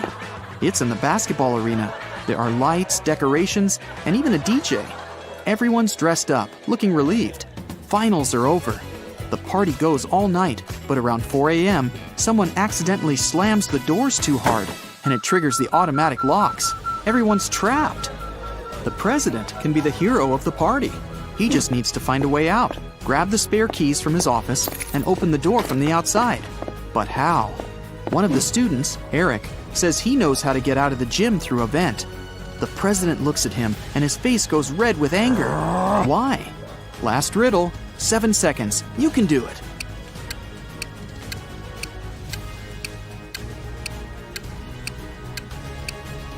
Eric just gave himself away. He's obviously been in the ventilation shafts before, so it was probably him who stole the physics final. How did you do? Count up your correct answers, and let's see how you fared on your final exam. 0 to 3 points. Looks like you'll need to sign up for some classes over break. Keep watching Riddle videos. You'll get better in no time. 4 to 7 points. Solid B+, but I'm sure you can do better next time. 8 to 12 points? You nailed that final. Leave your books in your locker and enjoy your well-deserved vacation. Echo is taking part in a game show. He has a chance to win $10,000. Finally, it was time for the last task. The guy has to put his head in one of 3 boxes. In the first one, there are hanging electrical wires. In the second, there are hundreds of Venus flytraps. In the third box, there are dozens of scorpions. Which box should he choose to win the prize and stay safe?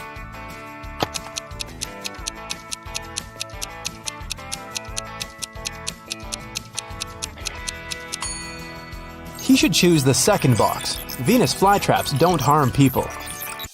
Emilia's uncle was a mysterious man working on some secret project in his lab in the basement. He never allowed the girl in. So one day, when the man went to get a cup of coffee, Emilia broke into his lab. The door immediately closed behind her back and locked automatically. The lab was a teleportation machine. It could take Emilia to one of 3 places. The first place was the ocean where the Titanic had sunk. The second one was the city of Pompeii. A volcano erupted there many centuries ago. The last place was the Bermuda Triangle. What is the safest place for Emilia to go?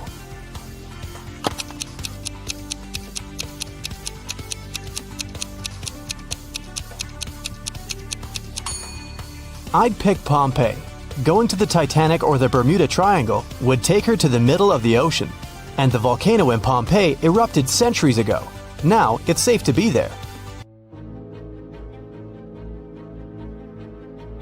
Gideon was locked in a dark dungeon. There were 3 ways out. Behind the first door, there was a room full of poisonous bees that could make people hallucinate. Behind the second door, there was a room without oxygen.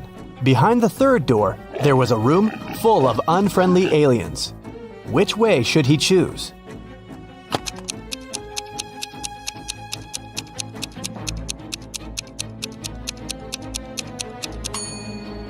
The room without the oxygen seems the most promising option. Gideon can hold his breath and quickly walk through the room. In a quiet neighborhood, someone broke into Mr. Edwards' house at night and stole his collection of jewelry. He reported the burglary, and a detective came to investigate the case. First, he visited the neighbors. The detective asked them what they were doing the night before. Kira said she'd been watching TV all night and hadn't gone anywhere. Abel said he'd been on the plane, getting back from Madrid. He just returned home a couple of minutes ago after a month in Spain. Chris said that he'd been sleeping. After the interrogation, the detective knew who the thief was. Have you figured it out?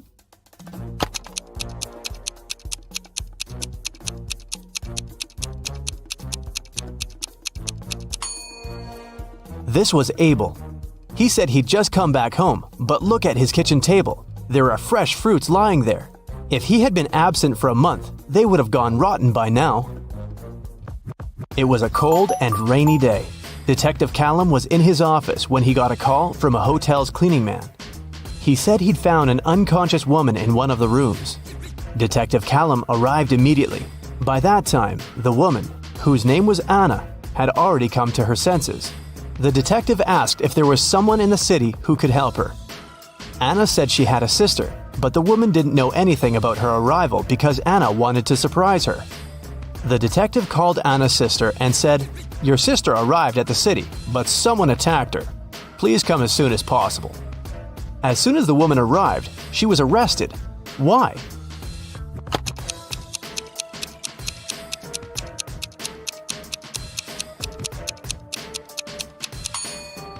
Anna said that her sister didn't know she was going to visit her.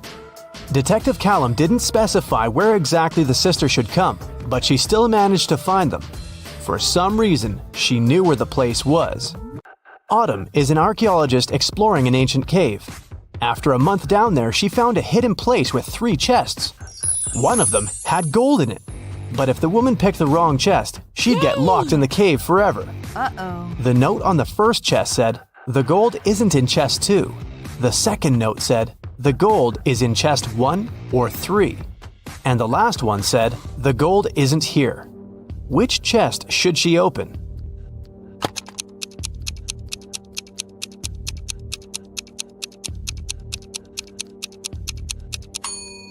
If the gold isn't in the second chest, it must be in the first or the third one. But the note on the third chest claims the gold isn't there, so it must be in the first chest. Ben works at a VIP club. His job is to not let any young or suspicious people in. Every day, some visitors with fake IDs try to sneak in, and Ben has to detect which documents are fake. Here are some IDs. Your task is to help Ben decide if people they belong to can enter. Here, look at this one. What will you say?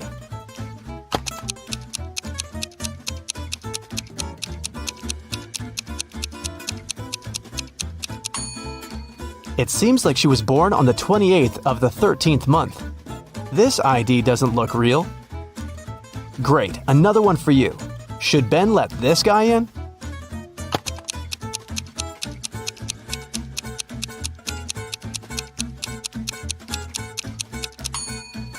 This person is supposed to be 46 years old, but in this photo, he looks like a teenager. I think Ben shouldn't let him in. This is suspicious.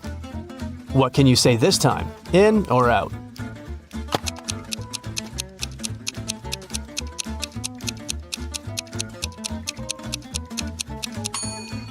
This ID seems real. I think it's safe to let her in. Another person, another decision. Does anything bother you here?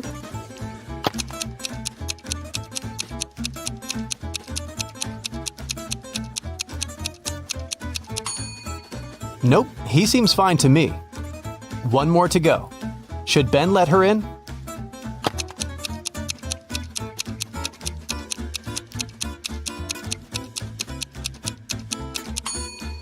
Look at her address. Canada, USA?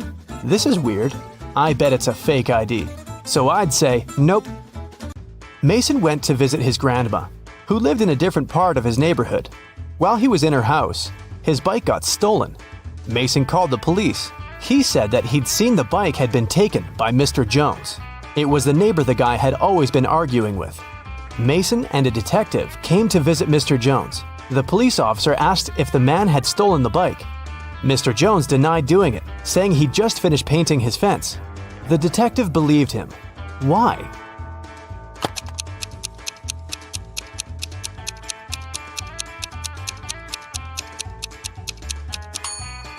His story seems true. There's fresh paint on the grass by the fence, which proves that Mr. Jones indeed painted it just recently.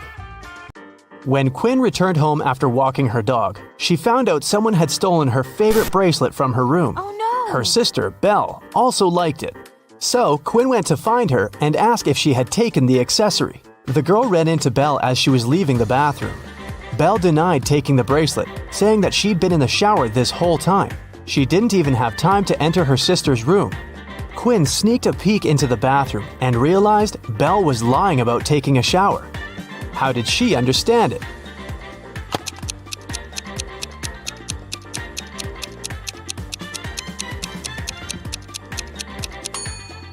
If Belle had really taken a shower, the bathroom mirror would be foggy, but look, it's absolutely clear. The city's richest lady, Mrs. Anderson, came to watch a football game. She was sitting on the best seat in the first row. In the middle of the game, she noticed that someone had stolen her diamond necklace. Luckily, a detective was sitting right next to her. He started to observe people around. One person became his main suspect. And who do you suspect?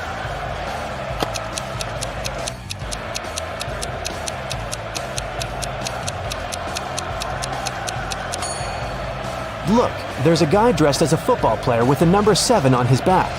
But as you can see, number 7 is playing the game. Someone must have dressed as a player to blend in. Evie was living with her partner. She didn't want to tell her parents about her relationship yet, so she kept it a secret. Once, her mother came from another city to visit Evie. The girl's partner was on a business trip at that time, so she decided to pretend that she lived alone. And still, her mother could tell that Evie was dating someone. How did she figure it out?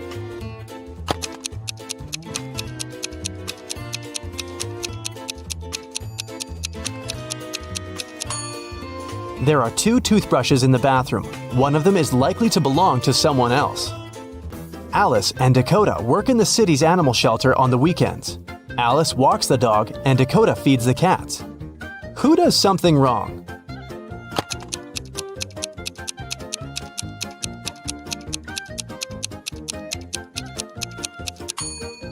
Dakota. She gives the cats dog food. Sophie and Ever are having a picnic in the park.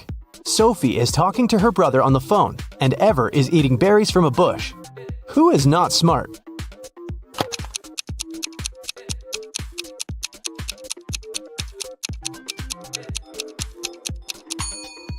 Ever. There is a warning sign saying the berries are poisonous. A family is working in the backyard. Atlas is mowing the lawn, and Cassidy is watering the flowers. Can you tell who is doing something wrong?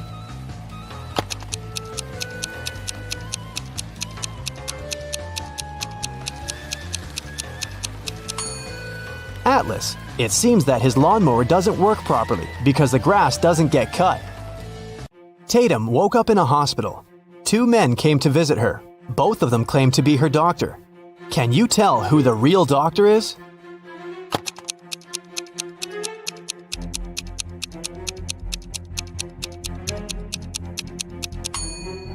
Look, this man's name tag says Olivia, which means the real doctor is on the right, and the one on the left must have stolen someone else's uniform.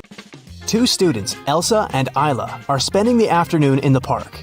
Elsa is having lunch sitting on the grass, and Isla is reading on a bench. Who is less smart?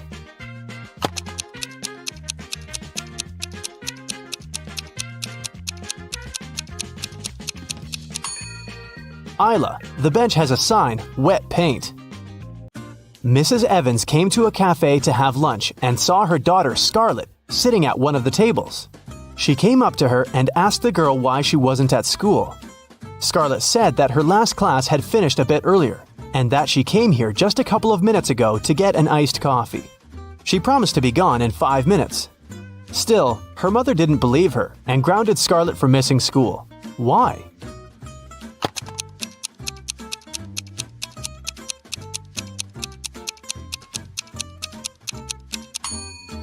The ice in Scarlett's coffee had already melted. This means that she'd been here for a while, way longer than she claims. Melanie was having her written economics exam. One of the questions she had to answer was, "What is the risk?" She answered the question with just one word, but still got the highest mark. What was the word she wrote?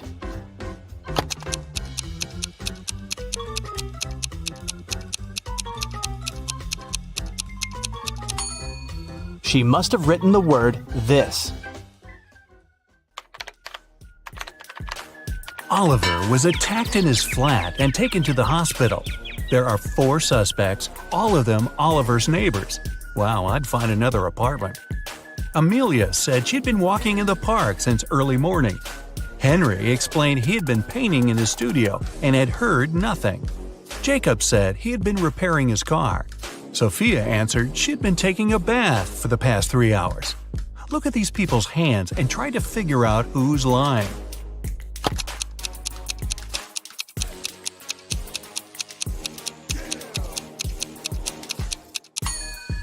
It's a bit strange that Jacob, who was repairing his car, and Henry, who was painting, both have such clean hands. But they could be wearing gloves. On the other hand, Sophia's hands and fingers don't have wrinkles. But it would be a natural skin reaction after 3 hours in a bathtub. Sophia, you've been caught smooth-handed. The police found out there was a new smuggler in town. 3 people were under suspicion. Luna, a school bus driver, Jackson, a fire truck driver, and Daniel, an ambulance driver. All of them claim to have been busy with their work since the very morning. Can you figure out who's the smuggler?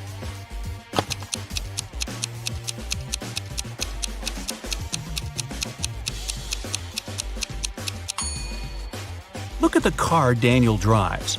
On such vehicles, the word ambulance is normally written backward.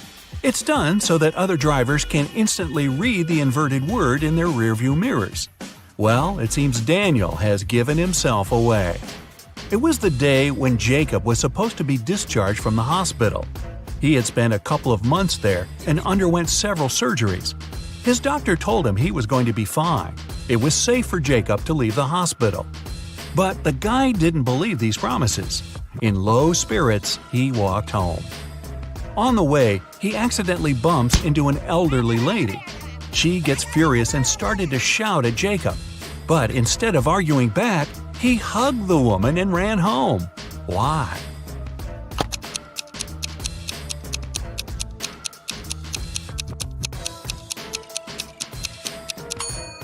Jacob had hearing loss. He didn't believe his problem could be helped. But when he heard the woman shouting at him, he realized the doctor had told him the truth. Maybe the doctor should have shouted. Chloe stayed late at the office that day. When she was driving home, the woman was worn out. At one moment, she even started to doze off. That's when it happened. She spun off the road and crashed through the fence that was on her way. She couldn't control the car anymore. It slipped down a steep hill and ended up in a lake. Chloe couldn't move her arms. They were stuck. She couldn't undo her seatbelt or open the door. The car sank to the bottom of the lake. Was Chloe doomed? Rescuers arrived 3 hours later. The woman was still in the car, but she was alive. How did she survive?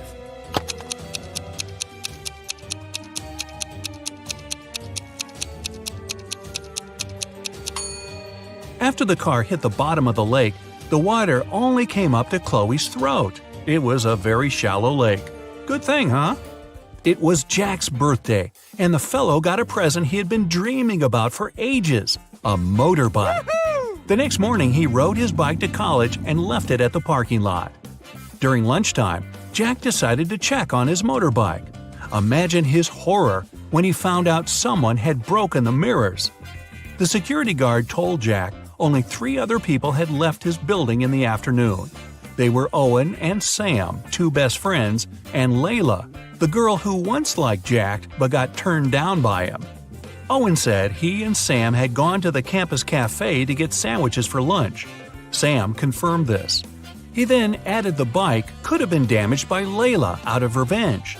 But Layla told Jack her mother had visited her and they had spent 2 hours together. So, who's lying?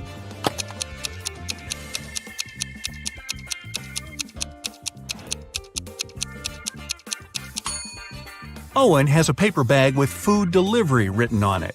It means the guys ordered their lunch, not bought it in the cafe. They broke Jack's mirrors and tried to frame Layla. Not a good reflection on them, huh? Detective Taylor was chasing a dangerous criminal. Suddenly, the man entered a hospital. Oh no, there are hundreds of rooms there. Luckily, it was raining and the criminal left footprints on the hospital floor. The detective followed them and got into a small room. There were 3 people there, all covered in bandages from head to toe. But one of them was a fake patient. Who?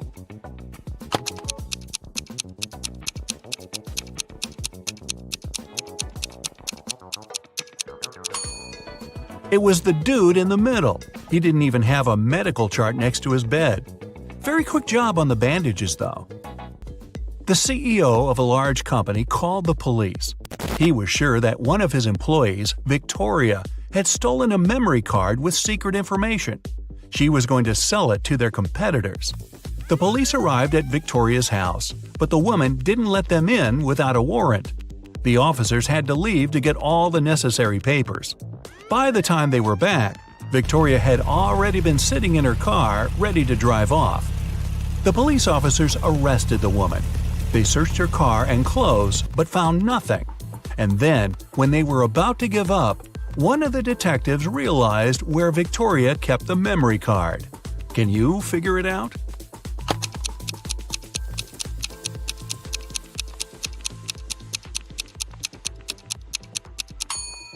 When the police first came to her, the woman had her hair down. But after that, Victoria changed her hairstyle. The memory card is in her bun. Yep, Victoria and her sticky bun. Michael was going home from the gym when everything went black. When he regained consciousness, he found out he was in a locked room. Next to the door, there was a computer with a keyboard. On the screen, there was a riddle. Michael had to write the correct answer and the door would open.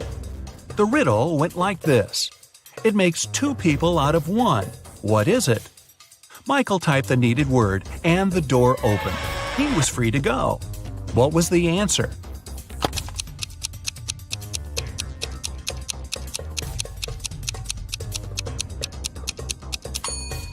It's a mirror. Oh, I was guessing a buzzsaw, but this one is better and not as messy. 2 best friends, Emily and Luna, came to a popular and expensive hair salon. At first, the administrator told the girls they had just one available hairstylist. But after making a phone call, she happily announced she had found another hairdresser. Emily and Luna could have their hair done at the same time. But in the process, it dawned on the girls that one of the hairstylists was fake. Which one?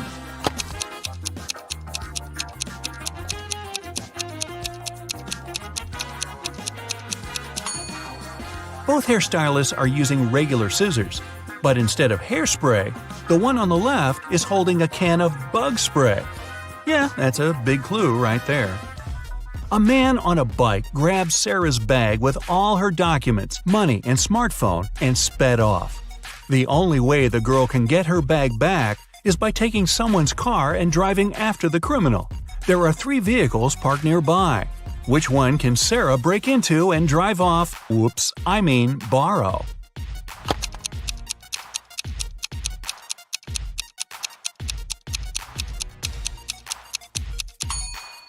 A man is sitting in the blue car. That's no good. If she decides to take the red car, CCTV will spot her. Her only option is the brown vehicle. Oh, and Sarah, don't forget to return the wheels when you get your bag back, otherwise you'll be Grand Theft Sarah. Mary and her younger brother Alex were mushroom hunting in the forest. Wait, mushroom hunting? What do? Sneak up on them so they don't escape? Anyway, they started a quarrel. Alex got angry and ran away. After several minutes, Mary rushed after him. She was still fuming, but also worried. Soon, the girl reached a small river. A man was sitting on the shore. Did you see a teenager here?" Mary asked. Yep, he's just taken a boat and made it to the other side. But Mary didn't believe the man. Why?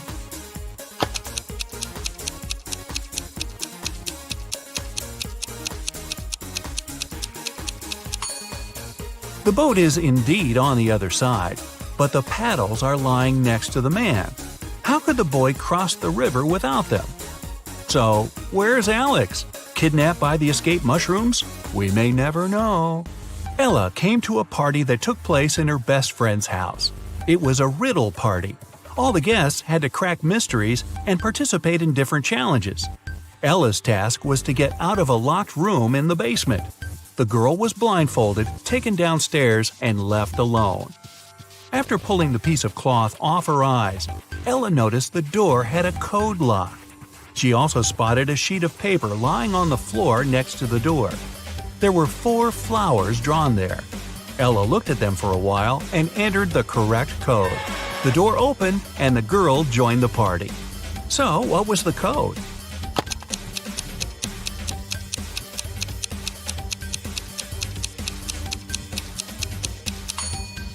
Ella counted the petals on each flower. The code was 5748. Carter was visiting his friend Mateo, who lived in another city. Mateo loved riddles. In the evening, he challenged Carter to get the key to the guest room where the guy was supposed to be sleeping. Mateo dropped the key in the bucket filled with cold water and told Carter to get it. But he couldn't touch the water or use anything to pull the key out. That night, Carter slept in the guest room. How did he get the key?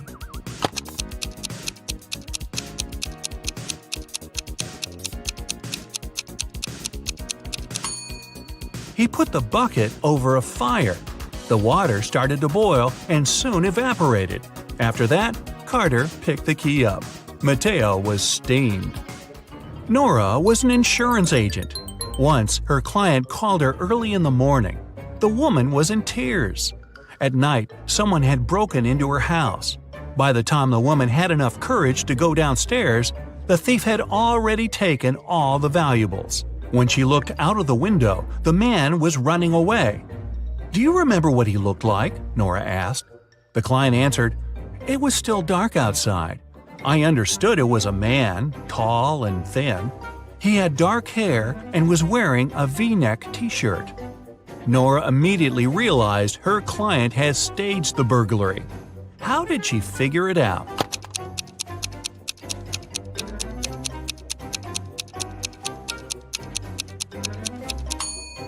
It was dark, and the man was running away from the client's house. Then how could the woman see he was wearing a V-neck t-shirt? Beats me. You suddenly wake up trapped in a dark room. Your only source of light is a candle. There are 2 doors in front of you. Behind one of them, there's a tunnel that will lead you outside to freedom. Behind the other, just a cold brick wall. You have a key that will open only one of the doors, and you can try it just once. So, how do you know which door to try?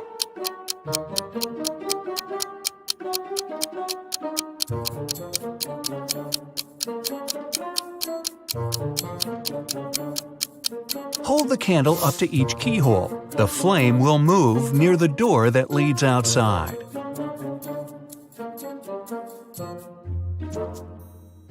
You escape to freedom, but you need to send some important documents to your friend Beth. You can't mail them in a regular package because the precious papers will get stolen. So you put them in a box and lock it. But Beth doesn't have the key to this lock. How can you send the papers if you can't send the key to the lock separately?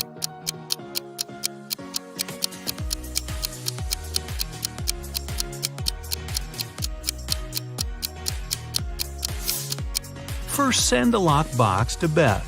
She'll attach her own lock and send the box back to you. Then, remove your own lock and send the package again. Beth can then remove her lock and finally open the package. Bad news. You get a call one morning from Beth. She says the crucial documents were stolen from her office. They'd been on the desk the evening before, but are nowhere to be found this morning. You immediately go there to question the employees. In no time, you gather 3 suspects. Sean said he had been at the movies last night. Michael had taken his girlfriend to an amusement park. And Christina was at a prestigious art gallery. Who's lying?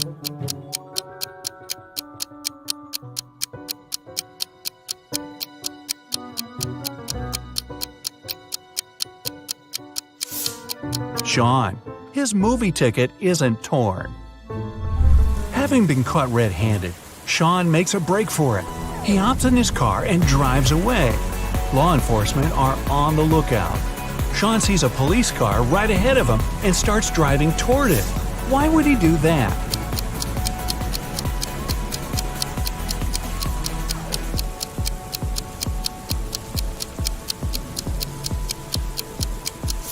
He was on a bridge. He needed to go toward the patrol car to get to the other side and make his escape. No such luck for poor Sean. He gets caught and locked up. But he starts hearing rumors of an inmate planning to break out. The guards have 2 suspects. First, a quiet bookworm who spends most of his days with his nose buried in sci-fi novels. The second, a big burly tattooed guy who's always working out. Who should Sean become friends with if he wants to get out of here?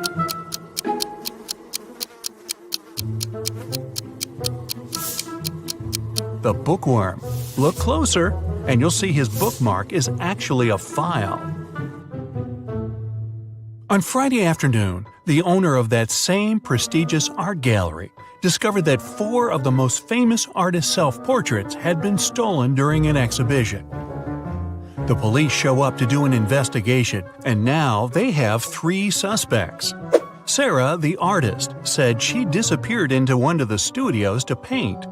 John, the security guard, explained he was just waiting outside and had no idea the portraits were gone. Daniel, the caterer, stated he was at a nearby store picking up extra napkins when the robbery took place. So, who's the thief?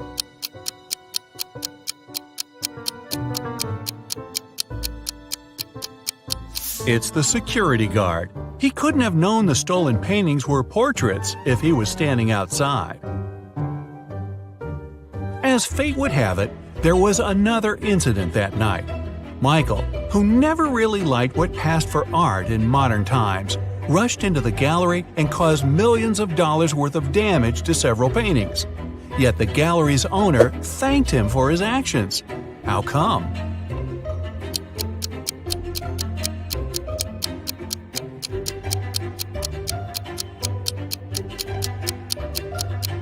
Michael is a firefighter.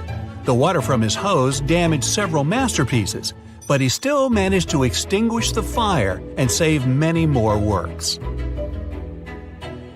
They awarded Michael a big check in gratitude. He heads home just in time to get his 5 kids all packed up for a camping trip that weekend. Mike and his wife are really looking forward to having the weekend for themselves to relax. But when they woke up on Saturday, they discovered the check was missing from their safe. Once the officers showed up, they interviewed the 3 people who were in the house that morning. The chef said he was in the kitchen getting school lunches packed. The cleaner said he finished cleaning quickly that day and left early. The butler had just gotten back after taking the kids to camp 3 hours away. Who's lying?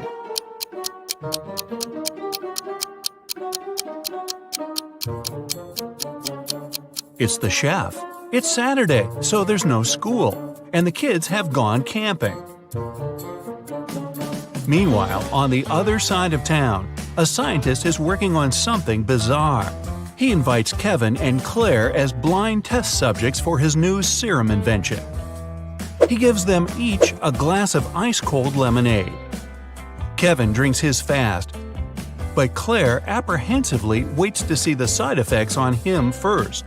After 2 hours, nothing happens, so she drinks her glass. 2 minutes later, her skin turns green. If both the drinks had the serum, why was only Claire affected?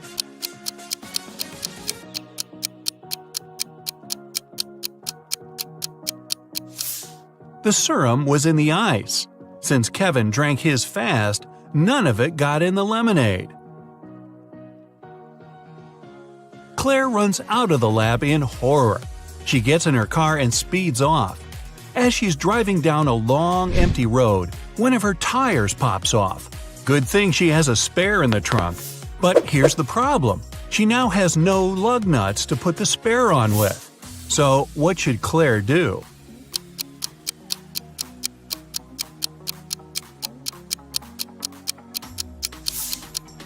Unscrew one lug nut from each of the other 3 wheels and use them to attach the spare tire.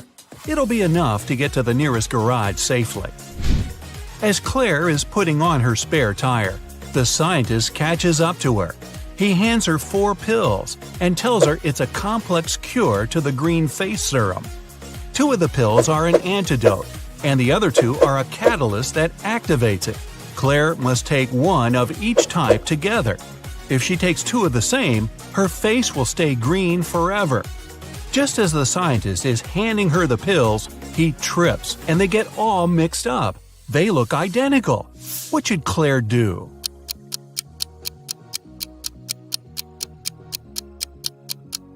Grind the tablets up, mix all the powder together, and divide it in 2 parts. Each half will have the same amount of catalyst and antidote. It worked, and just in time. Whew! The next day, Claire has a big calculus exam. But funny enough, all the students in the class refuse to take it. Professor Miller can expel only 1 student for skipping the test. All of them know each other's names. If a student knows they'll be expelled, they agree to take the test. How can the professor make all the students take it?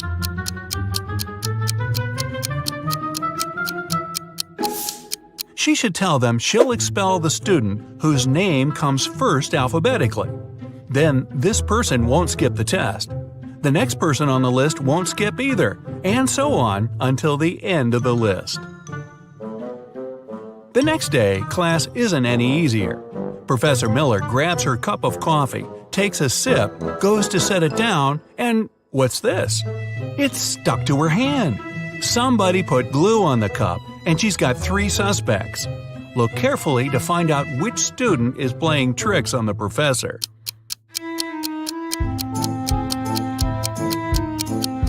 Sure, the first student has an awfully guilt-ridden look on his face, and the second student's smile looks just like pride for a job well done.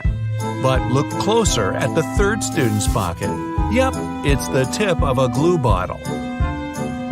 Professor Miller is so annoyed by her class's shenanigans, she decides to change her career. Wow. She opens a shoe factory.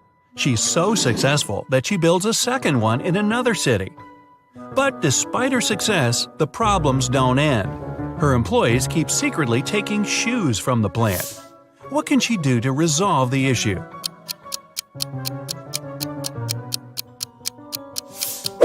Have one of her factories start making only left shoes and the other only right ones.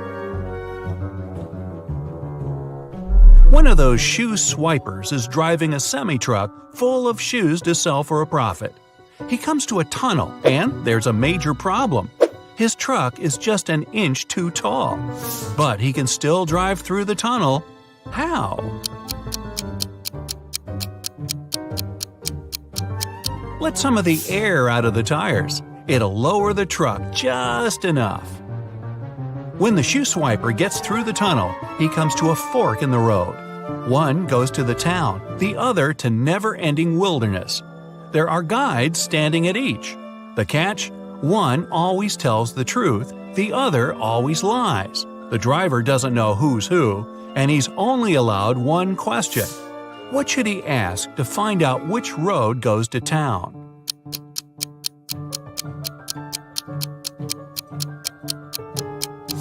Ask either one of the guides which road the other would say is the right way. Then he must choose the opposite. The truth teller knows the other will lie, so they'll point the driver toward the road to nowhere. If he asks the liar, they'll know the other guard would honestly point him toward the town, so they'll again recommend the road to nowhere.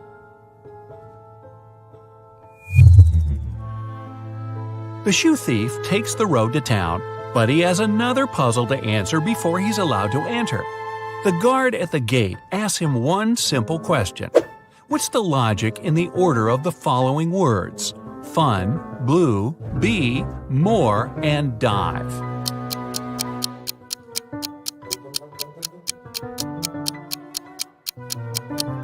Every word rhymes with its number on the list. Fun 1, blue 2, bee 3, and so on. The shoe swiper finally settles down in this new town. Too bad for him, he can only use a payphone to make calls. One day, the phone breaks. He informs the phone company, but they do nothing. He tries again the next day. Same result. The third time, he finally gets them to come out and fix the phone. So, what did he say?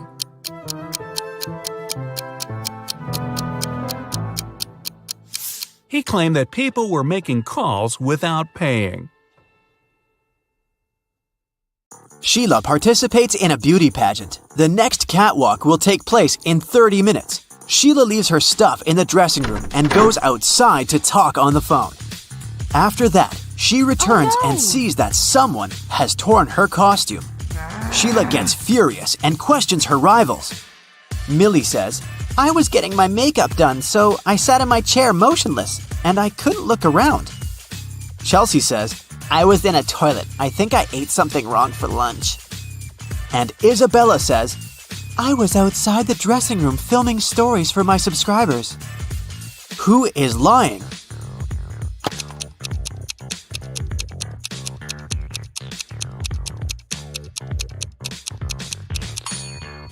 Millie. She said she got her makeup done, but why did she ruin it by putting on a face mask? Sheila goes to the storage room to find a new dress. Suddenly, the door slams shut behind her. Oh no! She needs to enter an 8-letter password to open the door. Sheila needs to be on the stage in 5 minutes. Can you help her crack the code?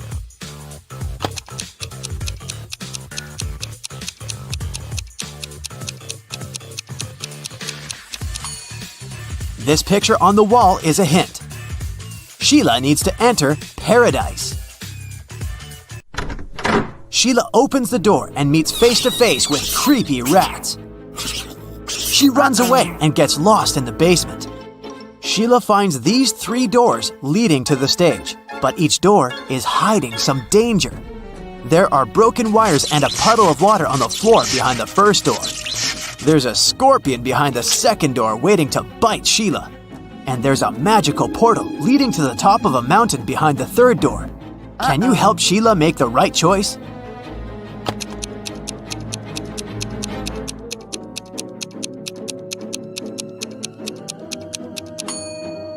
She should choose the first door. There's enough space. Sheila can crawl underneath the wires. Sheila enters the stage and spots 3 weird details in the auditorium. Can you see them too?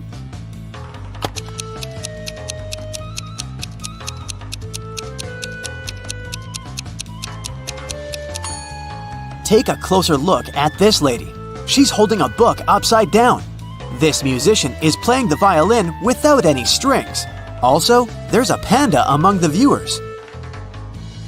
Sheila becomes a beauty queen. She gets a diamond tiara and a paycheck. She goes backstage, but suddenly, all lights in the building go out for a few seconds. When the lights turn on again, Sheila sees that someone has stolen her tiara. She questions 3 rivals. Zoe says, "I don't want your cheap tiara. My dad is a billionaire." Jasmine says, "Someone pushed me in the dark and scratched my dress." Rachel says, "You must have dropped it on the floor. Look better." Who stole the tiara?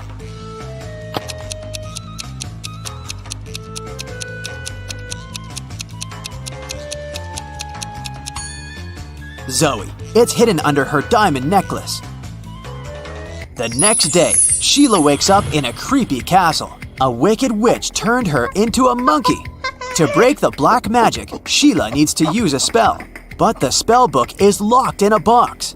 The lock requires a 6-digit code. Can you help her open the box?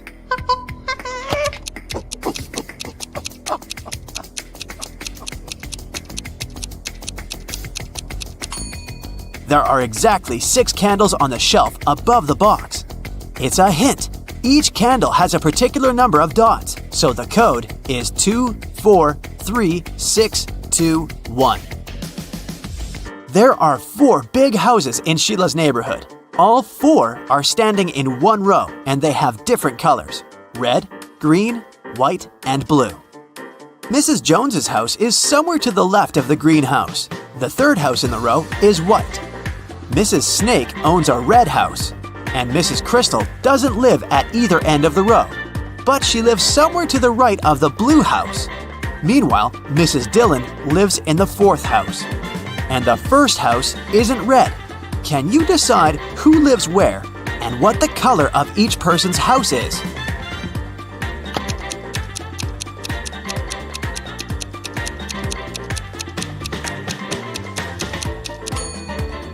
From the clues, we know that the 1st and the 3rd houses can't be red.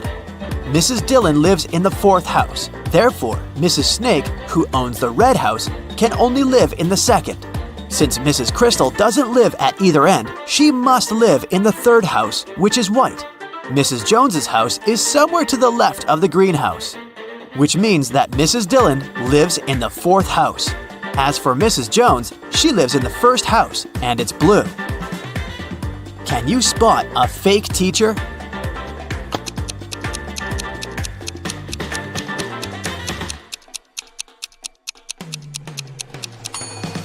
The guy on the left isn't a real teacher, he's an actor. Take a closer look. There's a rec camera icon at the top of the screen. 2 friends want to cross a river. The only way to get to the other side is by boat.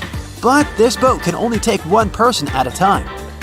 The boat cannot return on its own, and there are no ropes or any other similar tricks. Yet both guys managed to cross the river using the boat. How is that possible?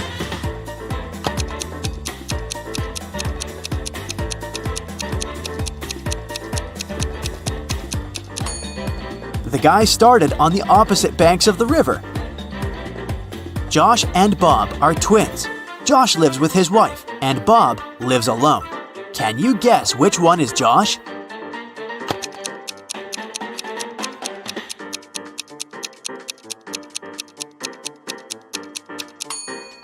It's the first guy. He has a pair of toothbrushes in his bathroom, while Bob only has one.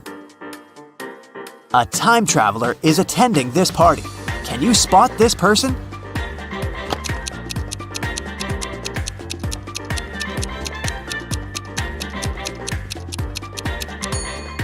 This lady's shoes look too old-fashioned.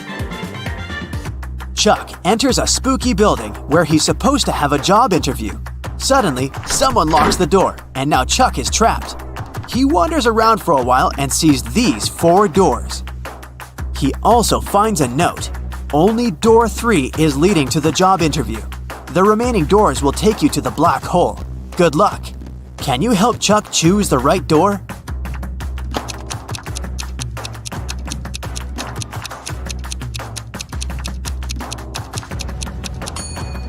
No need for luck, Chuck. The symbols on the door are actually numbers. So, Chuck should enter this door. I talk to you, you talk to me. Every day, you hold me. Yet, I can't smell you. What am I?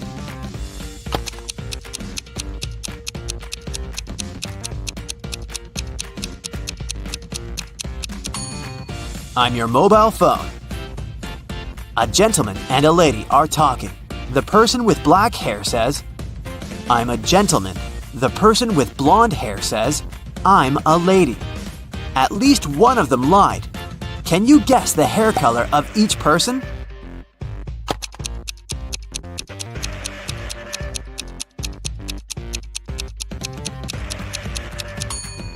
If only one of them lied, they would both be gentlemen or both be ladies. Therefore, they both lied. It means that the lady has black hair and the gentleman is blonde. Can you spot what's wrong in this picture?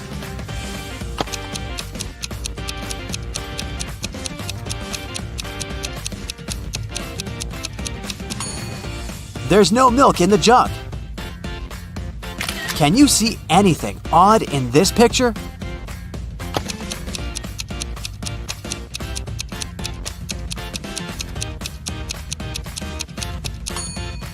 The image in the mirror is not reflected. Can you spot a vampire?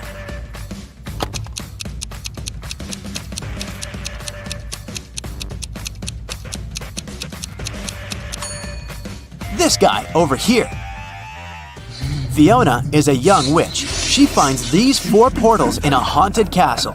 Fiona chooses one of the portals and enters. You can hear city noises from the first portal. You can hear sea waves from the second portal. You can hear leaves rustling from the third portal. And bells are ringing from the fourth. Which portal did Fiona enter?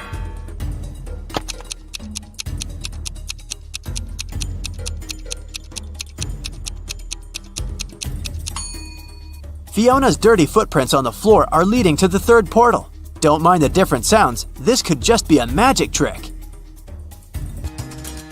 Billy finds himself on the roof of a skyscraper that is about to crumble. The only way out is to use one of these 4 elevators.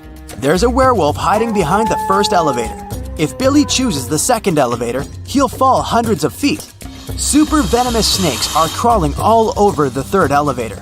And mutated scorpions are waiting for Billy inside the fourth elevator. Just one bite will make him fall asleep forever. Which way should Billy choose?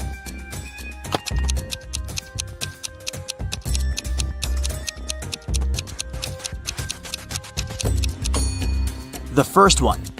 Take a look at the sky. The moon is not full, so the werewolf is harmless. Rachel meets 3 of her former school friends in the parking lot. All 3 want to impress Rachel, so they begin to discuss their new cars. Melanie says, "I wanted my car to be one of a kind, so I bought this one." Peter says, "Since I'm a beginner, I purchased the cheapest used car." And finally, Samantha says, "I bought a large car because I have a big family." Rachel spots a liar right away.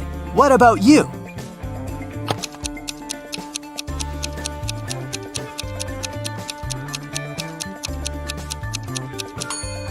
It's Samantha.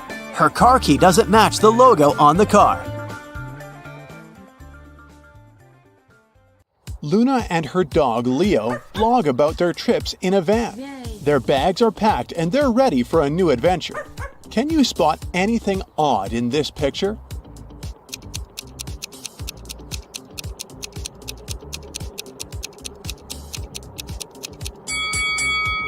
This van has 1 extra wheel. Luna fixes her vehicle and they hit the road. Their first destination is the local waterfall, which is a favorite tourist spot. But unfortunately, the map is pretty twisted. Can you help Luna figure out the right path?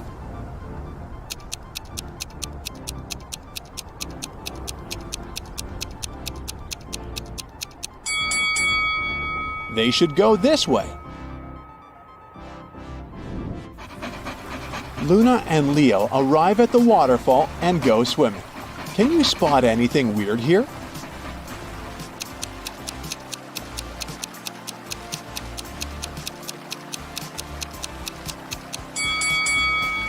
Take a look at this rock. It has a built-in electrical outlet. The local urban legend says that a cabin near the waterfall is haunted. Luna decides to shoot a vlog. Can you spot any ghosts in this video?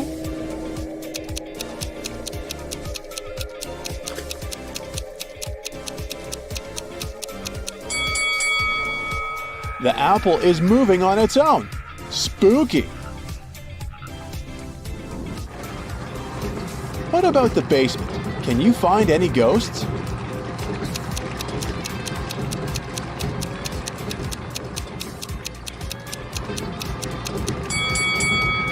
Hello!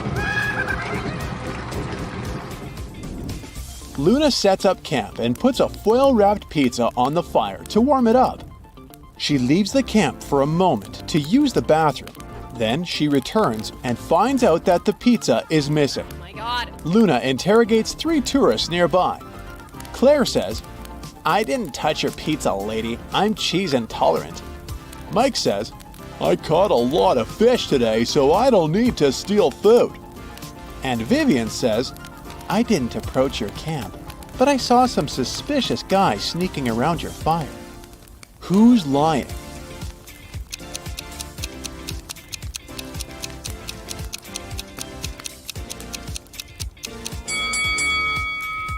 Take a look at the footprints left around the camp. These clearly belong to Leo, and these ones to Luna. But there's another pair of human boot prints identical to those that Vivian left on her own camp. Busted! Oh. In the evening, Luna parks her van in a desert. She takes out her telescope to observe the stars. Can you find the correct shadow?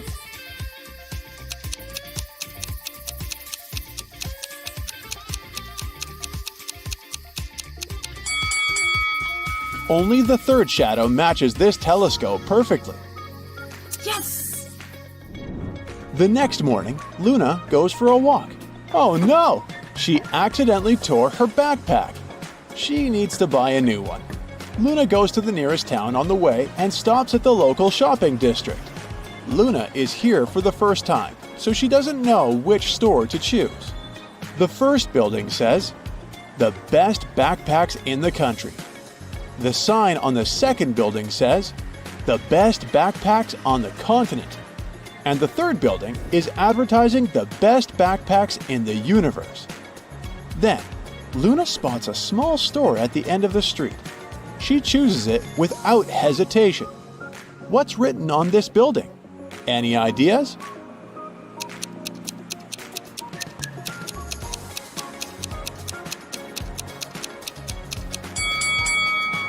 The best backpacks on this street.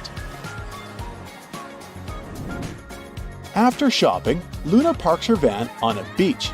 She sees a group of friends hanging out on the shore. But it's not that simple. One of these guys is a werewolf. Can you guess who?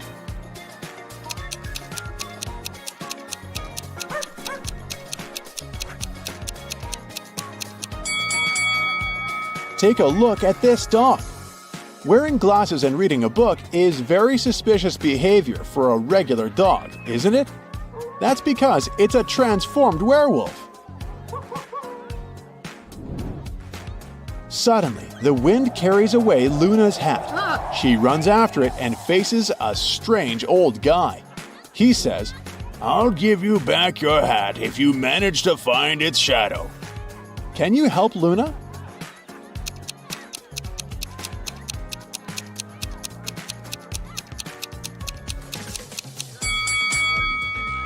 The fourth shadow is the correct one.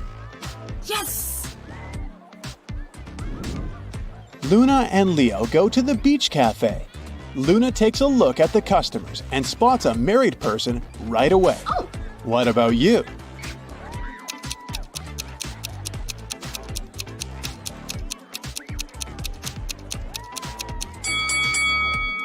This lady is the only one with a wedding ring. Suddenly, Luna sees Arthur. He's a famous actor. She grabs her camera and takes just one short video of Arthur before her battery runs out of power. She posted this picture later that day, and it went viral. Can you guess why?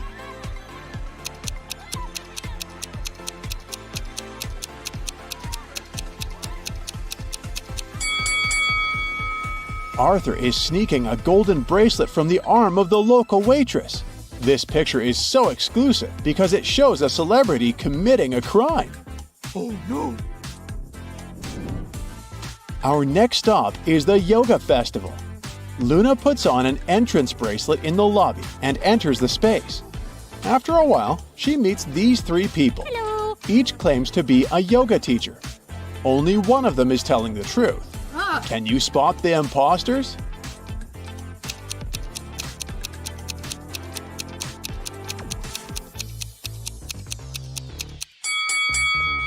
Take a look at the second guy. There's a warning poster with his portrait hanging on a wall. So, he's a wanted criminal pretending to be a teacher. The first guy doesn't wear an entrance bracelet, so he probably entered the event illegally. Therefore, the first and the second guys are imposters. And the third lady is a real yoga teacher. Luna fastens Leo's leash to the fence and goes to the bathroom. After that, she returns to pick him up, but Leo is gone. What? Someone unfastened the collar and allowed him to escape. Luna questions 3 people standing nearby. Mia says, "I heard your dog barking while I was at the massage parlor. It annoyed me so much that I put on my headphones." Jake says, "I was walking my own dog and I think I saw your Leo running down that hill." And Leah says, "Oh, I would never do something so mean. It's against my principles." Who's lying?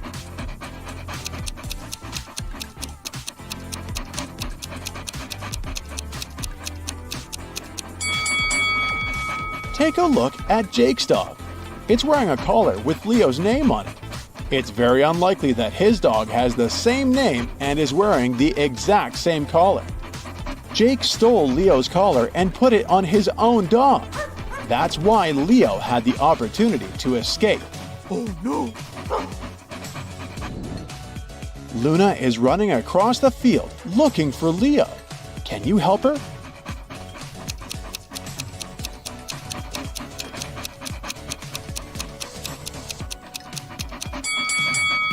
Take a look at this bush. This tail looks familiar. Luna finds Leo. It's getting dark, so the guys hit the road. Suddenly, Luna spots 3 hitchhikers at a gas station. Only one of them is safe to travel with. Can you guess who?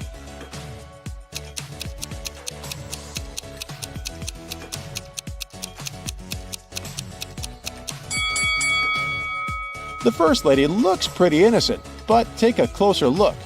She's using a USB connector in her navel to charge her phone. She must be a robot. No, thank you. Next. The second guy has a vampire bite on his arm. He'll probably turn into a vampire soon. Luna should pick the third lady. Hello. Luna takes the third passenger on board. Her name is Amy, and she's a travel blogger too. She tells about a secret abandoned town 10 minutes away from their current location.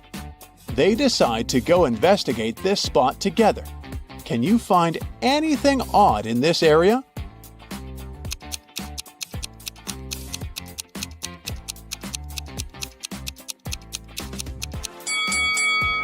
The stop sign is spelled as S-P-O-T. Oh. Leo gets lost again. Luna is looking for him all over the town and eventually comes across a creepy cabin. An old witch opens the door and says, I have your dog, but I'll only give it to you if you solve my riddle. The witch puts a big acute triangle on the table. You can make 7 cuts to make this triangle disappear. Every piece you cut off that is an acute triangle will disappear. But if a triangle has an angle that is right or obtuse, the piece will stay. Once again, you have 7 cuts and you have to make the whole triangle disappear. Not a single smallest piece can be left. How can Luna do that and rescue Leo?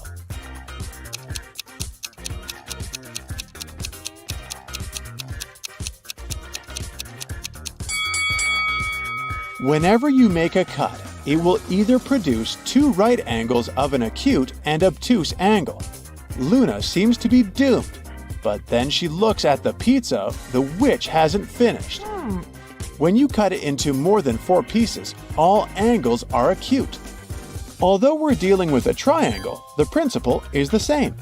Luna can first make a pentagon out of this initial triangle by making 2 cuts. Then just cut the pentagon into 5 pieces, using the 5 remaining cuts. Yay! It's time for a new adventure! Luna and Leo take these 2 pictures before leaving the haunted town for good. Can you spot 5 differences between these photos?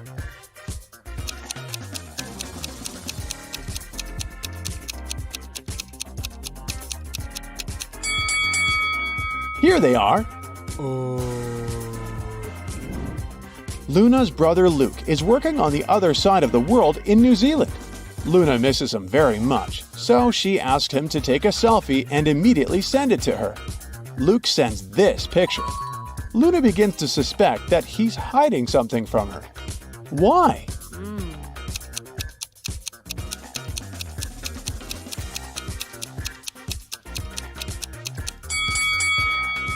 The time on her phone is 9 p.m., and the time on the clock behind Luke is the same.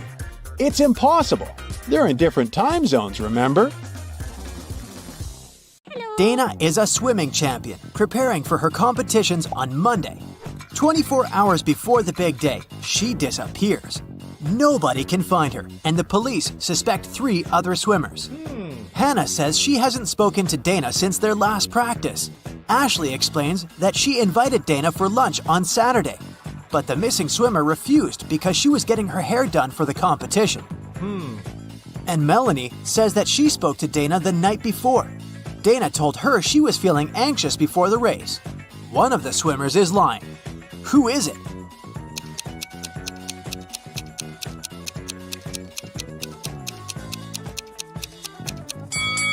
Ashley knows where Dana is. It doesn't make sense for a swimmer to have her hair done before a competition. Laura was walking home from work when she heard screams coming from a nearby house. She immediately rushed in to help. She followed the voice and it guided her to a basement. As soon as she walked in, the door slammed shut. 3 portals opened in front of her. Only one of them led to safety. The first portal was filled with giant venomous spiders. In the second portal, there was a huge suspended rock that was supposed to crash down the moment someone stepped in. In the third portal, 7 hungry crocodiles were waiting for their next victim. Can you help Laura choose the right portal?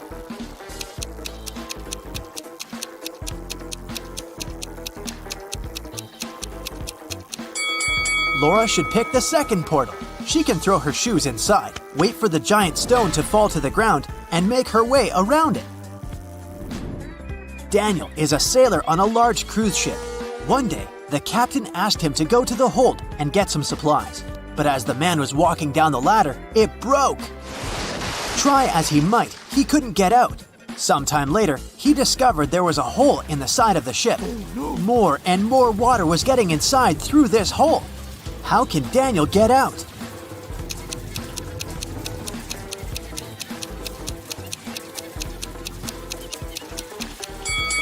He can put on one of the life jackets that are in the room and wait for the water to fill the hold.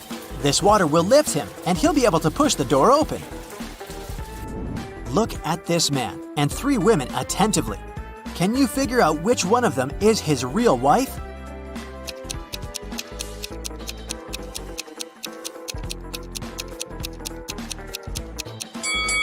It must be the girl on the left. Look, unlike the other 2 girls, she has nothing in her hands.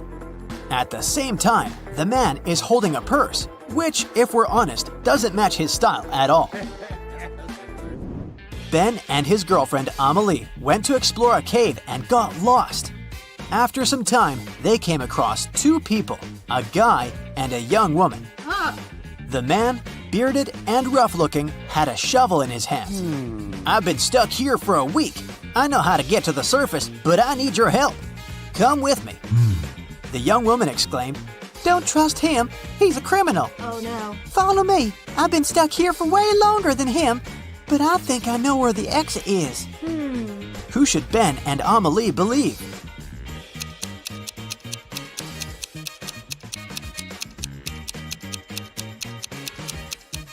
Ben and Amelie decided to follow the man.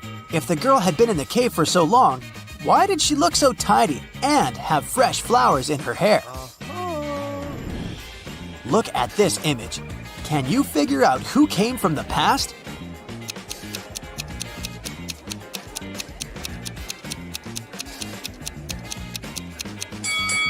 It's this guy. Take a closer look at his chest. He's wearing a shirt frill. Those were popular in the 19th century. How about this picture? Who's from the past?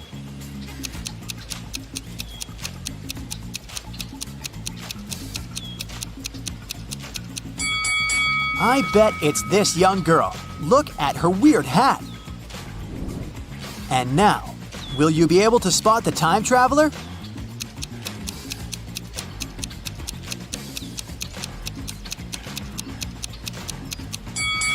It's this lady. Have a look. She's wearing clogs. Nature photographer Lydia was out taking pictures of trees and flowers in the park. She stopped when she noticed some weird chemical smell in the air. She took photos of all 3 factories in the area. When Lydia looked at the images later, she immediately realized which factory emitted toxic gas. Can you figure it out too?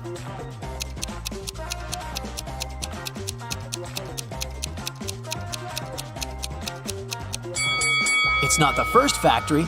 It seems abandoned. The second one is surrounded by trees and flowers. It means the smoke coming out of its funnels is safe.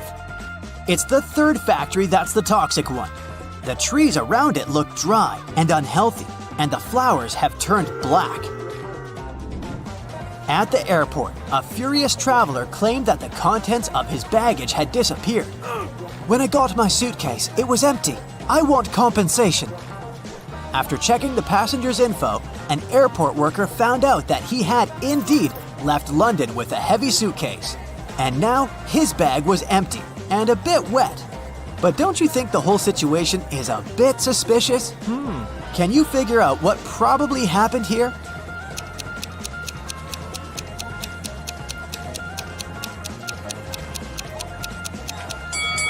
The passenger left London with a suitcase full of ice. During the flight, the ice melted and the water leaked out, and the man demanded compensation for his lost belongings. Lauren cooked 10 buckets of chicken wings for a family gathering, 1 for each guest. But later, it turned out that Jimmy hadn't gotten his portion. Someone had taken 2 buckets. Is it Uncle Patrick? He looks suspicious. Or maybe it's Lauren's son, Justin. He's wearing this creepy, knowing smile. Or could Jimmy himself hide his chicken wings to get another portion? What do you think? Where are the wings?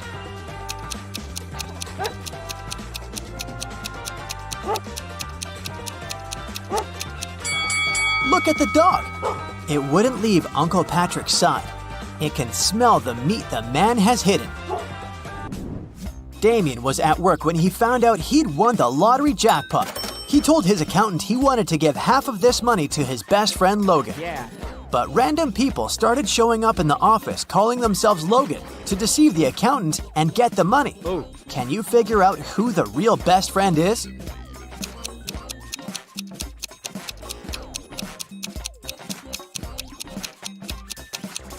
It's the guy wearing a matching bracelet with Damien. Emily was standing on one side of the river, and Anna was on the other. Anna shouted to Emily to come and meet her, and Emily did that. There was no bridge across the river, but she crossed it anyway without even getting wet. How did she do it?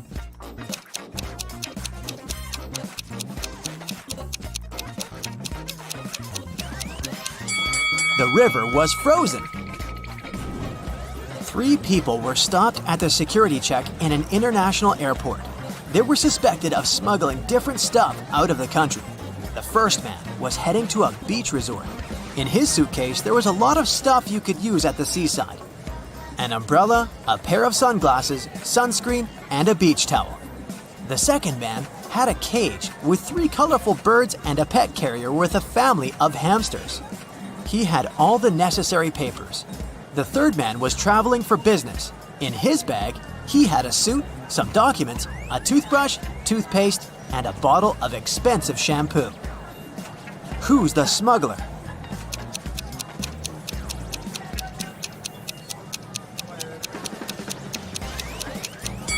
It's the third guy. He's bald.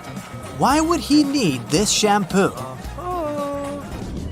5 men were fishing in a boat not far from the shore. A big wave turned the boat over and all the men fell into the water. And still, not a single man got wet. How come?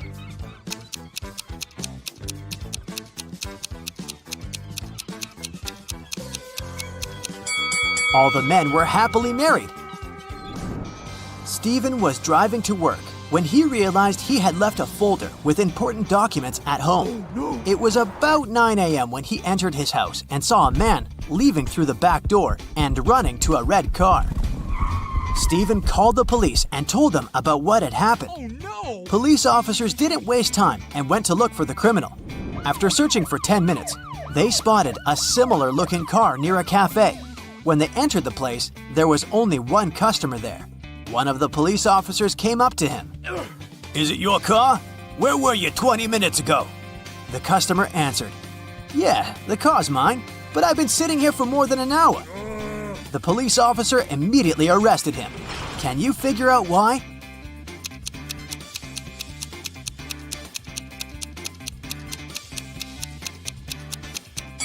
The police officer noticed that the cafe only opened at 9 a.m. The guy couldn't have spent an hour there. Dana is a swimming champion, preparing for her competitions on Monday. 24 hours before the big day, she disappears. Nobody can find her, and the police suspect 3 other swimmers. Hannah says she hasn't spoken to Dana since their last practice. Ashley explains that she invited Dana for lunch on Saturday, but the missing swimmer refused because she was getting her hair done for the competition. And Melanie says that she spoke to Dana the night before. Dana told her she was feeling anxious before the race. One of the swimmers is lying. Who is it?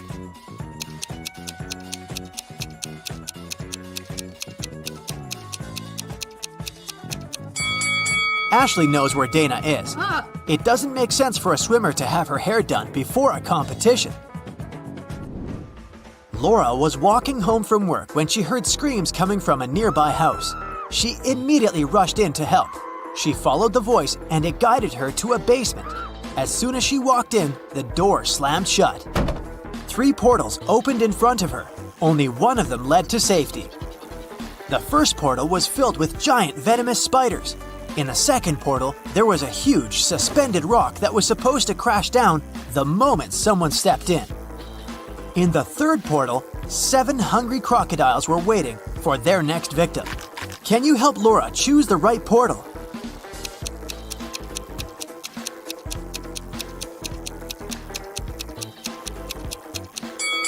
Laura should pick the second portal. She can throw her shoes inside, wait for the giant stone to fall to the ground, and make her way around it. Daniel is a sailor on a large cruise ship. One day, the captain asked him to go to the hold and get some supplies. But as the man was walking down the ladder, it broke. Try as he might, he couldn't get out. Sometime later, he discovered there was a hole in the side of the ship.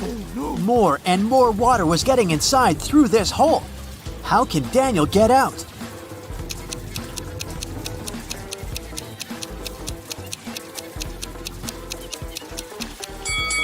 He can put on one of the life jackets that are in the room and wait for the water to fill the hold.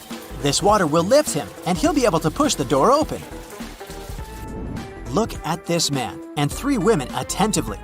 Can you figure out which one of them is his real wife?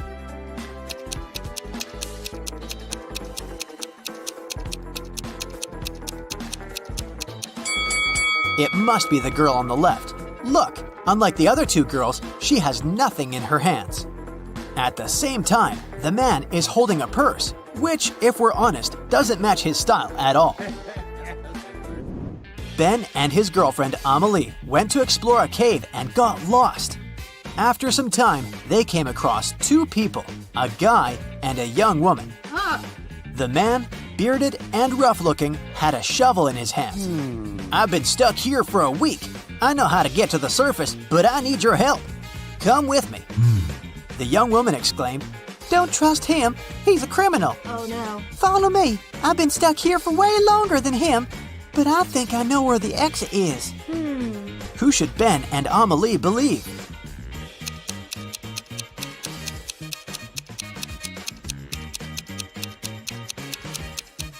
Ben and Amelie decided to follow the man.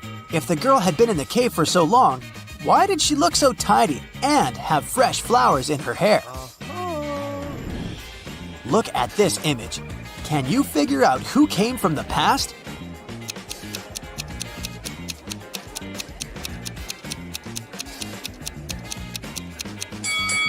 It's this guy. Take a closer look at his chest. He's wearing a shirt frill. Those were popular in the 19th century. How about this picture? Who's from the past?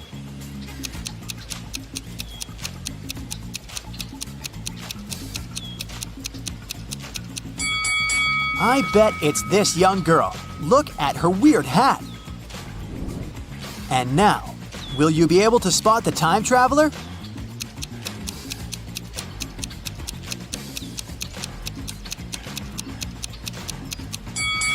It's this lady. Have a look. She's wearing clogs. Nature photographer Lydia was out taking pictures of trees and flowers in the park. She stopped when she noticed some weird chemical smell in the air. She took photos of all 3 factories in the area. When Lydia looked at the images later, she immediately realized which factory emitted toxic gas. Can you figure it out too?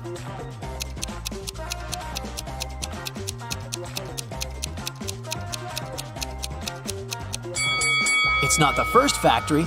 It seems abandoned. The second one is surrounded by trees and flowers. It means the smoke coming out of its funnels is safe. It's the third factory that's the toxic one. The trees around it look dry and unhealthy, and the flowers have turned black.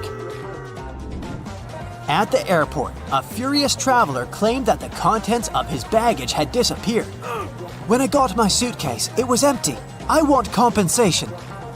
After checking the passenger's info, an airport worker found out that he had indeed left London with a heavy suitcase. And now his bag was empty and a bit wet. But don't you think the whole situation is a bit suspicious? Can you figure out what probably happened here?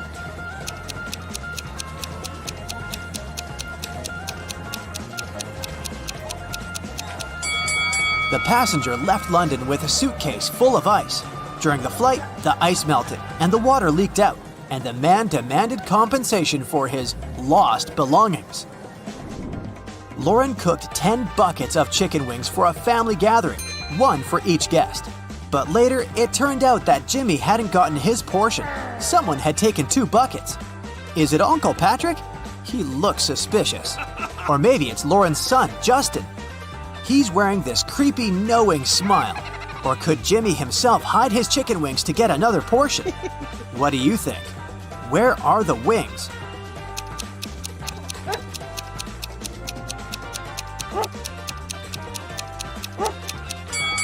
Look at the dog. It wouldn't leave Uncle Patrick's side. It can smell the meat the man has hidden. Damien was at work when he found out he'd won the lottery jackpot. He told his accountant he wanted to give half of this money to his best friend Logan. But random people started showing up in the office calling themselves Logan to deceive the accountant and get the money. Can you figure out who the real best friend is?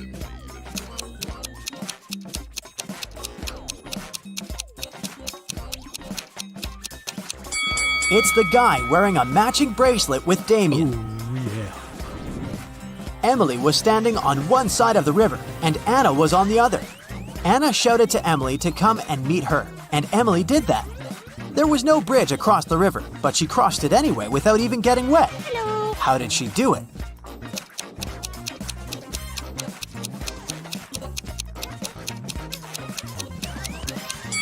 The river was frozen. 3 people were stopped at the security check in an international airport. They were suspected of smuggling different stuff out of the country. The first man was heading to a beach resort. In his suitcase, there was a lot of stuff you could use at the seaside. An umbrella, a pair of sunglasses, sunscreen, and a beach towel. The second man had a cage with 3 colorful birds and a pet carrier with a family of hamsters. He had all the necessary papers. The third man was traveling for business. In his bag, he had a suit, some documents, a toothbrush, toothpaste, and a bottle of expensive shampoo. Who's the smuggler?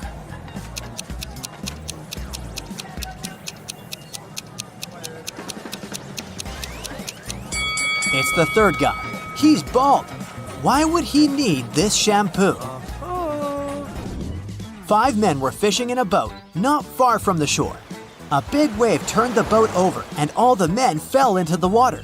and still not a single man got wet. How come?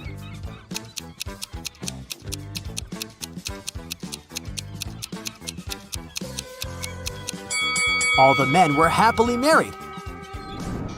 Stephen was driving to work when he realized he had left a folder with important documents at home. It was about 9 a.m. when he entered his house and saw a man leaving through the back door and running to a red car. Stephen called the police and told them about what had happened. Police officers didn't waste time and went to look for the criminal. After searching for 10 minutes, they spotted a similar-looking car near a cafe. When they entered the place, there was only one customer there. One of the police officers came up to him. "Is it your car? Where were you 20 minutes ago?" The customer answered, "Yeah, the car's mine, but I've been sitting here for more than an hour." The police officer immediately arrested him. Can you figure out why?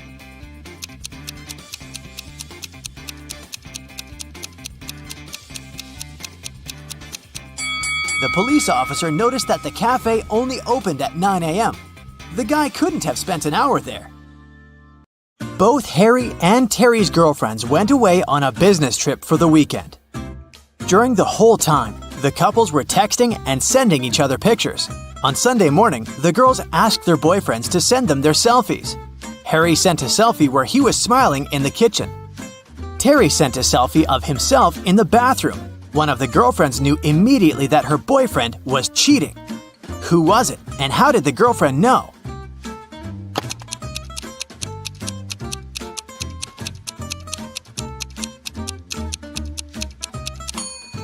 It was Harry. Look at that lipstick mark on the glass on top of the kitchen counter. Becca and Tom are a couple. One of them rented a scooter from Brown Scooters and now needs to pay for the ride. A worker from the scooter company comes to charge the couple $15 that they owe. Becca and Tom start arguing over who should pay for the scooter. Becca says that Tom was the one who wrote it, so he should pay for it. But Tom says that it was Becca who wrote it, and she should pay for it. Who is lying?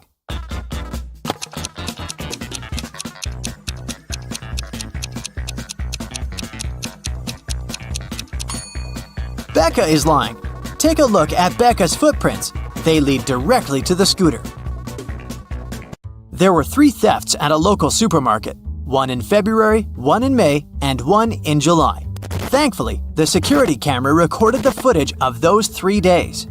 The store manager called Detective Moore, asking to solve the crime. The detective took a close look at the footage and noticed one detail that helped him solve the mystery. Take a look at the images and try to figure out who the thief is.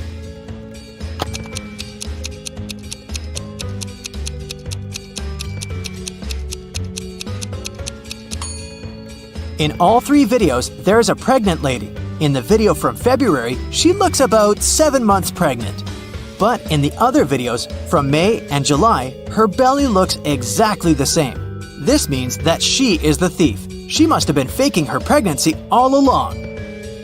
Dr. O'Brien invented the time machine and traveled all the way back to prehistoric times. Take a look at this picture and see if you can spot Dr. O'Brien amongst other prehistoric people carrying out their activities.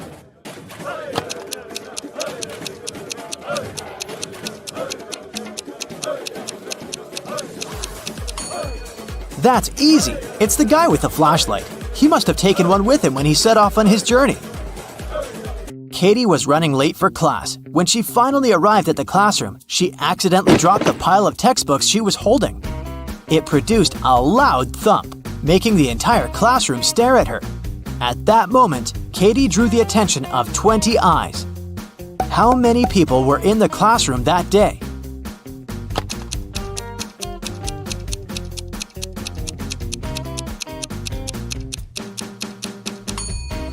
There were 11 people. 10 people have a pair of eyes each, right? Add Katie to the equation. That makes a total of 11 people in the room. Police Officer Dave received a call late at night. A famous chemist went missing from his lab. After searching the lab thoroughly, Dave found a note with ransom numbers scribbled on it. The note read 26 3 58, 28 27 57 16. Based on the note, Dave managed to find the scientist and arrest the criminals who had taken him. What was written in the encrypted note, and how did Dave understand it?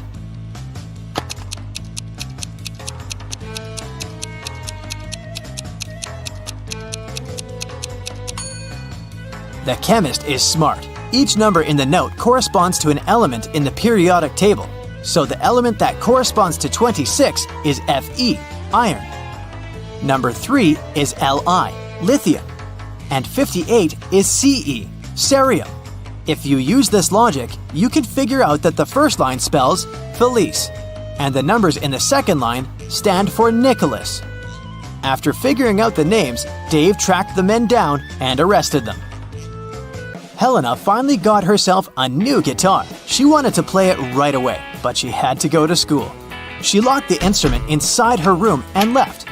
When she got home in the evening, the guitar was gone. She knew it must have been one of her family members, as they always played pranks on one another. So she questioned each one of them. Helena's mother said she hadn't even seen the guitar the girl had bought. Her dad said that he had seen it when he passed by Helena's room, but he swore he hadn't done anything to it. Helena's brother said he hadn't gone upstairs the whole day, so he hadn't seen the guitar either. Helena solved the mystery instantly. Can you figure it out?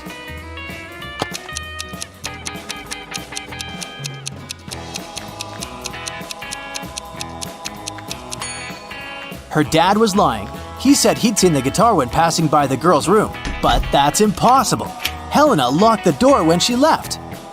A bank was robbed by masked strangers. One of the robbers asked the teller to give them all the money hidden in the bank safe.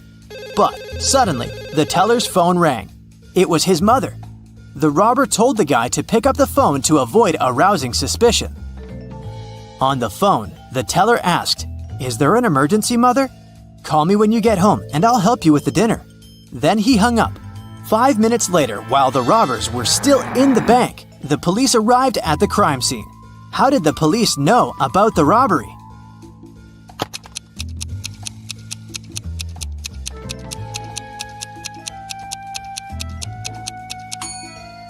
The teller was smart. While he was speaking on the phone with his mother, he pressed the mute button while he was saying some of the words. So what his mother heard on the other end of the line was, "Emergency, Mother, call help."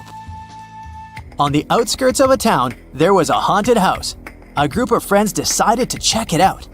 They went there at night, but as soon as they got there, one of the friends refused to go inside and tried to stop the others. But they just laughed and left him behind. There were terrible crashing sounds coming from the house, and then everything went still. John never saw his friends again. How did John understand that there was something seriously wrong with the house?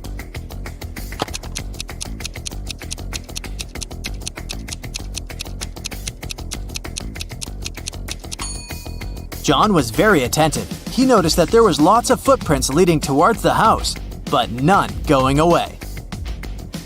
A famous hotel has 7 floors. 5 people are staying on the first floor.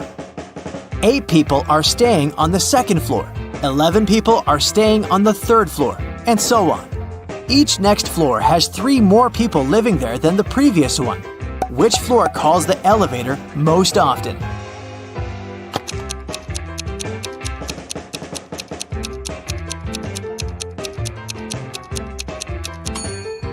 The first floor. Any person staying on a floor other than the first has to call the elevator to reach their destination. In a small town, 3 teachers asked for sick leave on the same day. Janet said she had got into a car accident and broke her leg. Now she was having difficulty walking with the cast and all. Emma complained she'd had a very unfortunate workout and injured her neck. She couldn't even turn her head. And Tina said that she'd fallen from her bike and hurt her arm. One of the teachers is lying. Can you tell who?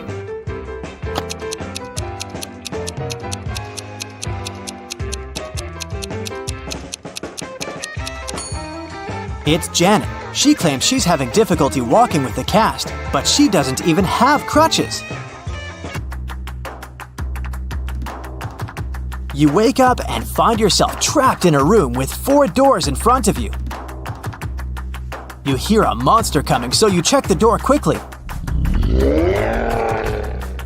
The leftmost door has a sign on it saying, "Take the door on the right to break free." The second door also has a sign saying, "It's the right door." The third door has a sign, "Freedom is just right in front of you." And the last door has a sign saying, "Don't trust the signs." Which door should you choose?